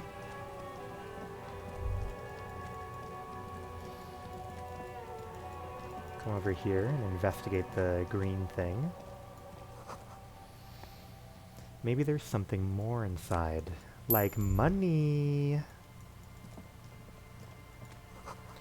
Ahead, decades-old concrete defenses. Children play on them now. Hey, I mean, yeah, that is, you know, a real thing. I believe Poland has created a whole lot of these recently to put along their border with Russia. Let's see if there's anything still in this direction. Now remember, someone has broken down the fence and the barbed wire. Now remember, we get 10 cents right now every time I click on one of these little green circles, so I love them. The swing is missing. No one's been here for a long time.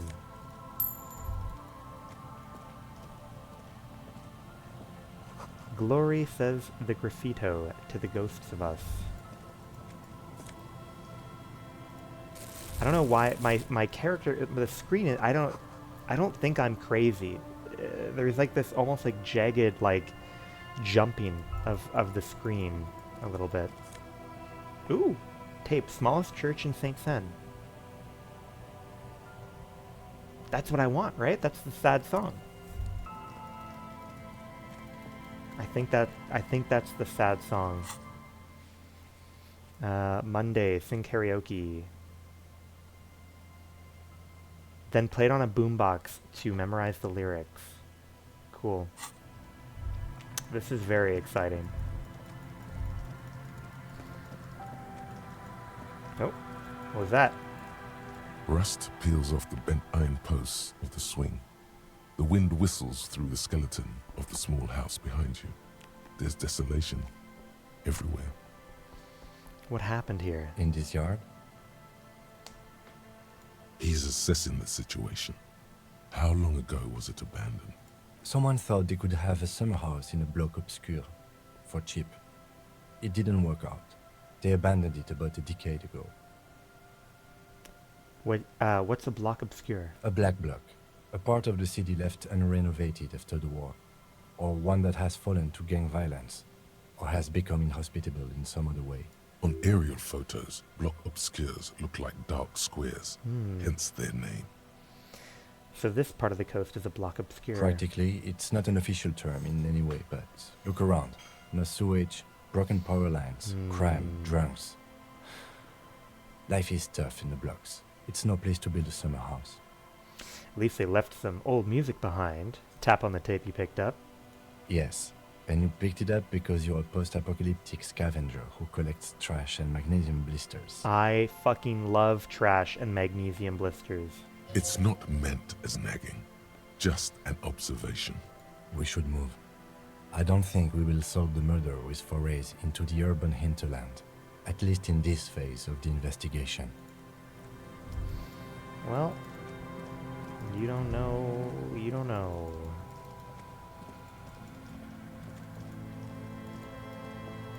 They do, I mean, the music is cool. It is very sad, to be sure.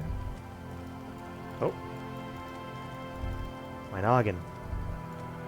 A creaking ahead, a broken axle grinding.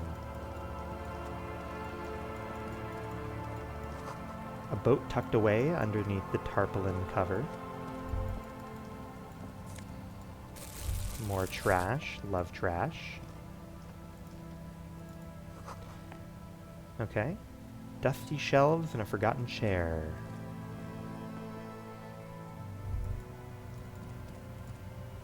Oh, fuck. We didn't It's get the only a dialogue red there. chair. Just a red chair in an empty shack. with what looked like a dusty bow tie on the shelf.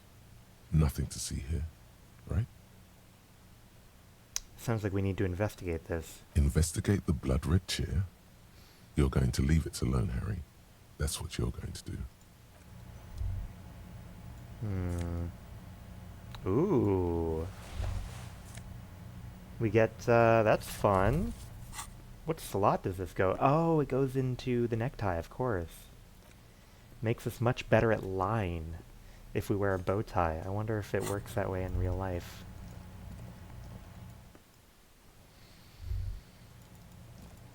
Now we've got some sort of yellow dot over here to click on. Footprints in the snow. They lead away from the accident.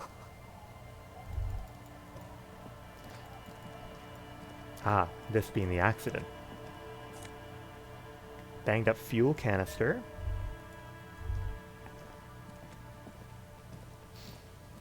A banged-up motor carriage lies half submerged in the icy water, slowly sinking into the Insulindian Ocean. Only the cabin top, rear wheels, and the engine remain visible.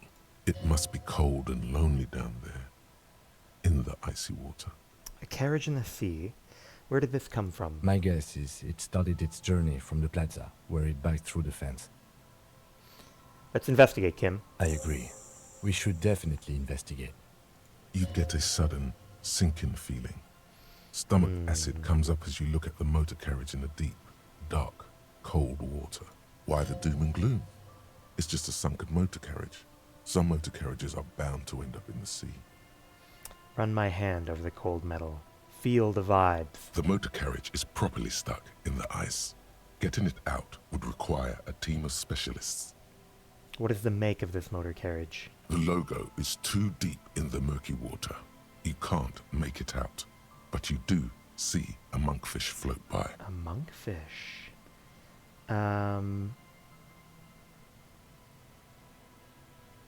Jacob Irv. How long has it been here? The ice hasn't closed around the vehicle yet. My guess is it's been here since last Saturday or Sunday. Oh. The estimate is correct. The incident probably occurred on Sunday evening. It's all coming together. Your mocking tone finds no response, but the motion of the waves. Yet another case of the engine displacement triumphing over the driver's IQ. Yes, crazy recklessness. Yes. Crazy recklessness. I'd say it has been here since last Saturday or Sunday. What should we do, Kim? Let's wait for the low tide and see what's inside.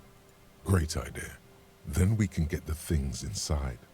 The joyrider must have left something good inside. Yeah. Guns, papers, maybe a cool jacket. I hope I get a joyrider jacket. Cool jacket. A joyrider jacket. You feel a strange connection to this joyrider. Maybe he's from some kind of joyriders district and likes blue and white racing livery, like a cop would. How long will it take for the low tide to come in? I don't know. An hour or two, tops? Okay. Sit on the swing and wait for the tide to recede. Interesting. I literally cannot leave and go do my own thing for a couple of hours. I have to fuck around. As you sit down in the old rusty playground, the world around you becomes very silent. That's pretty sweet though, that he's sitting with me. Nothing but the sound of seagulls high above in the sky, echoing like distant laughter. Ice cracks around the blue motor carriage in the sea. Whistle a tune. The tune on your lips forms a strange yet undeniably beautiful contrast with the surrounding bleakness. The lieutenant gives you a quick glance, then, still looking straight ahead, he joins you with a higher oh my god, slightly more melodic trill. Whistling duet with my best buddy Kim. Two birds on a wire, whistling by the seaside, looking at the water. Adorable. And a sunken car. Adorable. The clouds pass in the sky, and the shadow of the swing moves like the hour hand on a timepiece. 30 minutes have passed. Looks like this might take a while. Time to present a good topic for discussion. Oh my god, that first topic. So was your dad also, you know... God, none of these are good conversations.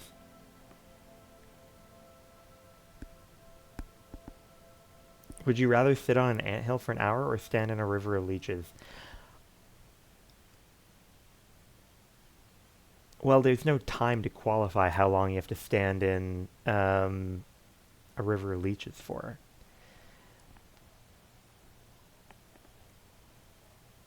Would you rather sit on an anthill? Well, historically, leeches have been used to prevent and even cure many No, ailments. Kim. You're coming at it from a bad angle here, okay? The leeches don't have any inherent positive properties. They're just taking your fucking blood, buddy. Okay, he's thinking. I can do this.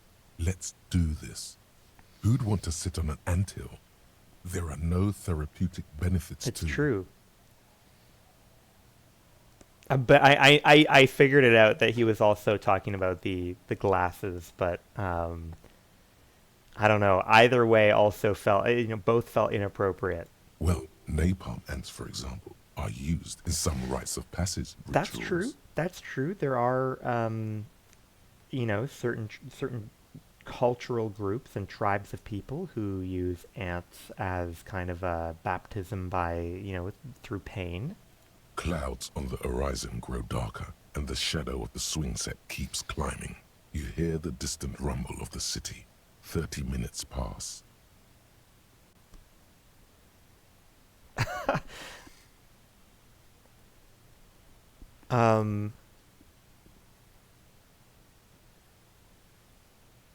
Yeah, man. I feel very akin to the encyclopedia voice in the head. If you have to side with either Strikers or the shipping company, who would you choose? Luckily, I am already a member of an independent organization, and therefore do not have to choose between a rock and a hard place. I guess that's your way of saying that you would side with the company. Your voice echoes on the water, strange and out of place in the environment. 30 more minutes pass. Can you make out the mark now? Detective, I've been able to make out the mark ever since we arrived. I find it odd that you haven't. It's a Coupris, Model 40. It is a simple and rugged machine, favored by working men, government offices, firefighters, those animal kinds control of people. You know, those kinds of people. Yes, 41. What do you think it stands for? Oh no! It's my car, isn't it? It's as if he knows what it stands for, but wants you to say it. No. It's pedagogical. Does he know something about the driver of this vehicle? No. 41 is his rank in the underground street racing hierarchy. Small fish, this one. This must be Tommy 41, the morning host of FM 41. It looks like the factory made a mistake and accidentally called this one Coupris 41. Stupid factory. I hate guessing. District something? A precinct? Something municipal? Oh God, no. I'm sorry, Harry. I'm so sorry. 41. Precinct 41. A massive pit opens up in your stomach. Oh and no. the most terrible feeling comes over you. No. Just no. Say no to this, Harry. Oh my God, it's mine. I drove my car into the sea. That's a lot of exclamation points and question marks. I'm afraid so, yes. It looks like you drove your police motor carriage into the sea after you jumped across a canal. Oh boy. The badge, the gun, and now this. The lieutenant adjusts his glasses and doesn't say anything. There is also a fourth thing you've lost. My dignity? More precious than the gun, the badge, and the motor carriage combined. Lost forever into the deepest of seas. Maybe I was in pursuit of someone. Of whom? I don't think so. If anything, you were probably drunk. I can still fix it. That is very unlikely. All the electrics are toast. That goes for the electromagnetic steering and brake systems as well. You'd be lucky to find one undamaged component in there. In a few months, there will be nothing but rust left of this vehicle. It'll be cheaper to buy a new one. Well, not cheaper. This motor carriage costs 40,000 real. But in the long run, it still makes more sense to buy a new machine than try to refurbish this. People are going to be angry at me, aren't they, in Precinct 41? Let's face it, this is a substantial loss to your district's budget. I mean, my station only has 4 other vehicles in addition to my kinema. This was 20% of the station's vehicular budget. How do we get it out? Detective, we don't. A rescue operation really isn't viable at this point. So it's just going to be there like that? I'm afraid it will have to be there like that for many years. Look at it. Parts of it might be salvageable, but overall, this machine is a write-off. They're not going to take me back after this, are they? People are more valuable than machines. Training a police officer is even more costly. Things were going so well. We were just whistling merrily. You can still whistle. Besides, the night is always darkest before the dawn. Oh, so true. Hit him with the Batman quotes. Well, at least I can see what's in there now. Maybe my badge is in there. That would be nice. Yes. Let's go take a look.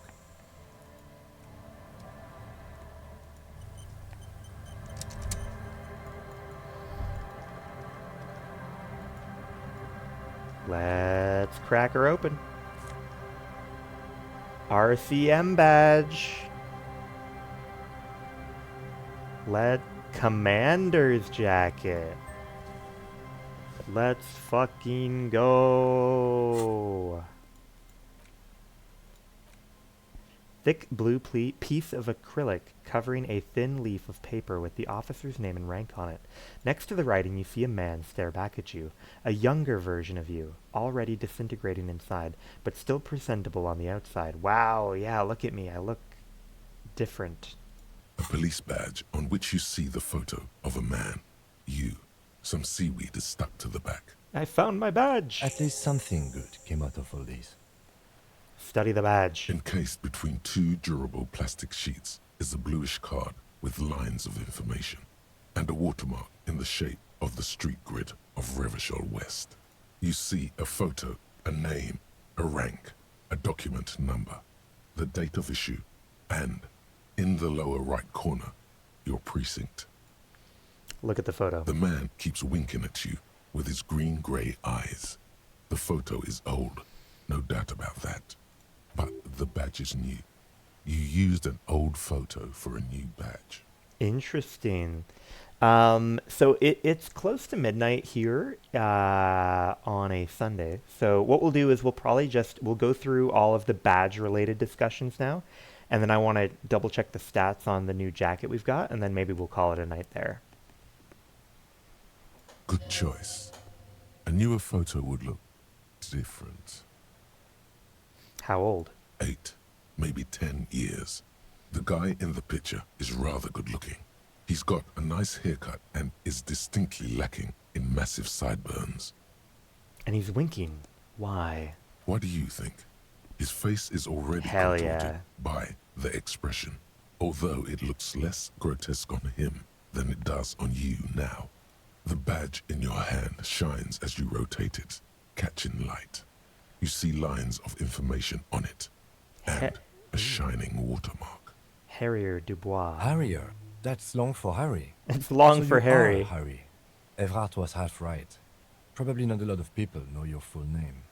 Whoever told him you're Harry Dubois didn't.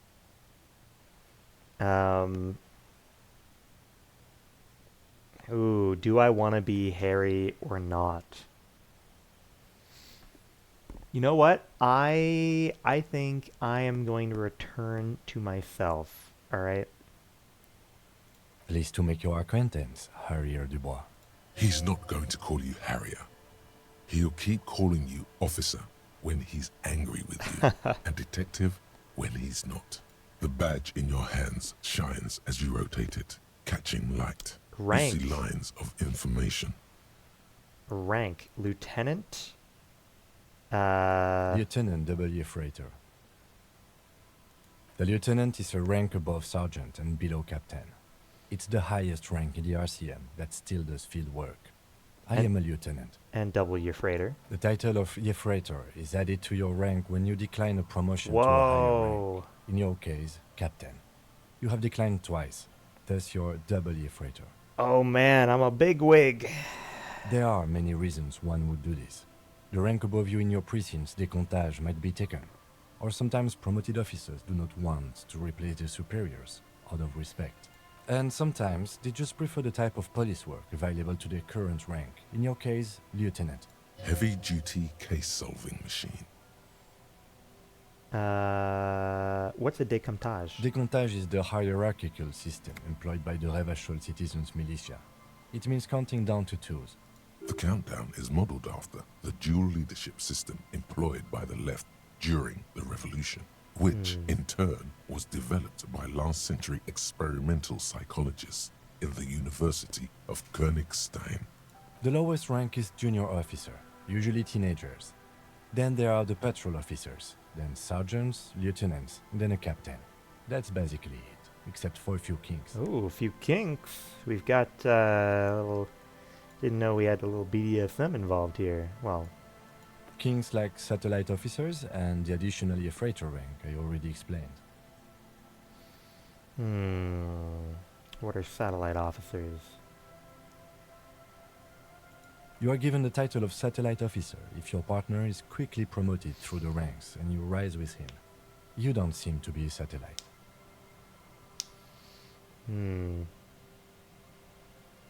So you've been putting up with me because we're of the same rank. No, I've been putting up with you because despite an unconventional approach, you are doing good police work. Aw, what a sweetie. It matters more than driving your motor carriage into the sea. And now we've even found your badge. He trusts you, for now.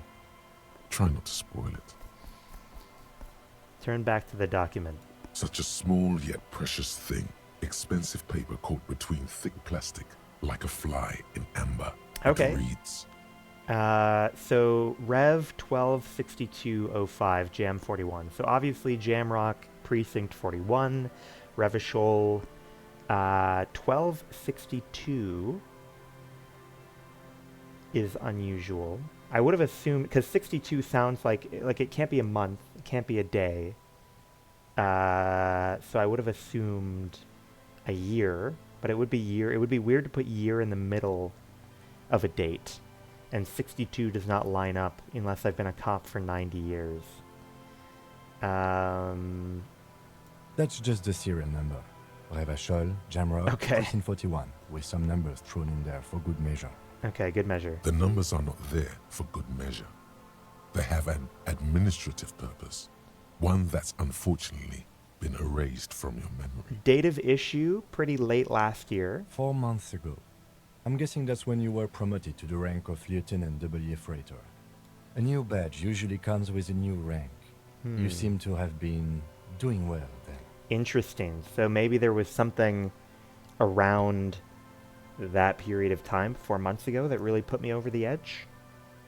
You're pretty sure you weren't doing well, but better? Probably yes. A lot can happen in 4 months, especially in winter. The winters are never easy on you. Of that you are sure. I remember that time! That was a good time. We had a good work-drink balance going. What happened, man? Pump it up!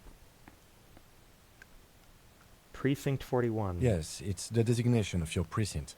41. Like mine says 57. The 57th is mostly industrial harbor. A lot of asphalt. The 41st is... What? It's a tough station to work in.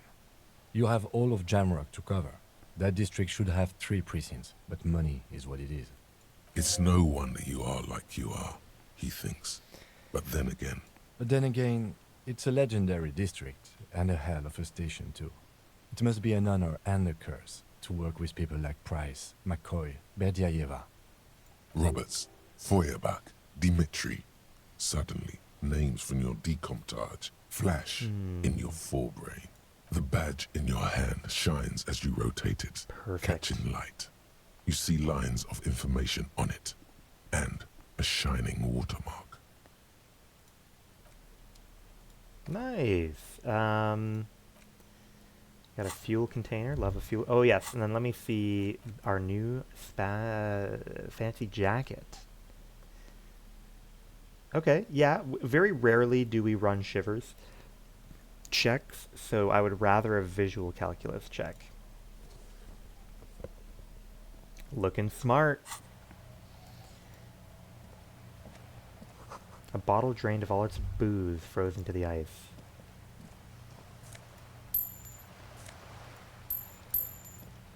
All right, excellent. Good work today. I feel like we've made a ton of progress. We've racked up a ton of skill points here, as we can see.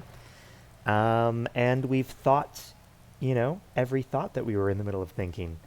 So I'm excited to play again tomorrow or the day after. Thank you very much for joining me. Hope you have a good rest of your evening. And we'll catch you next time. Bye for now.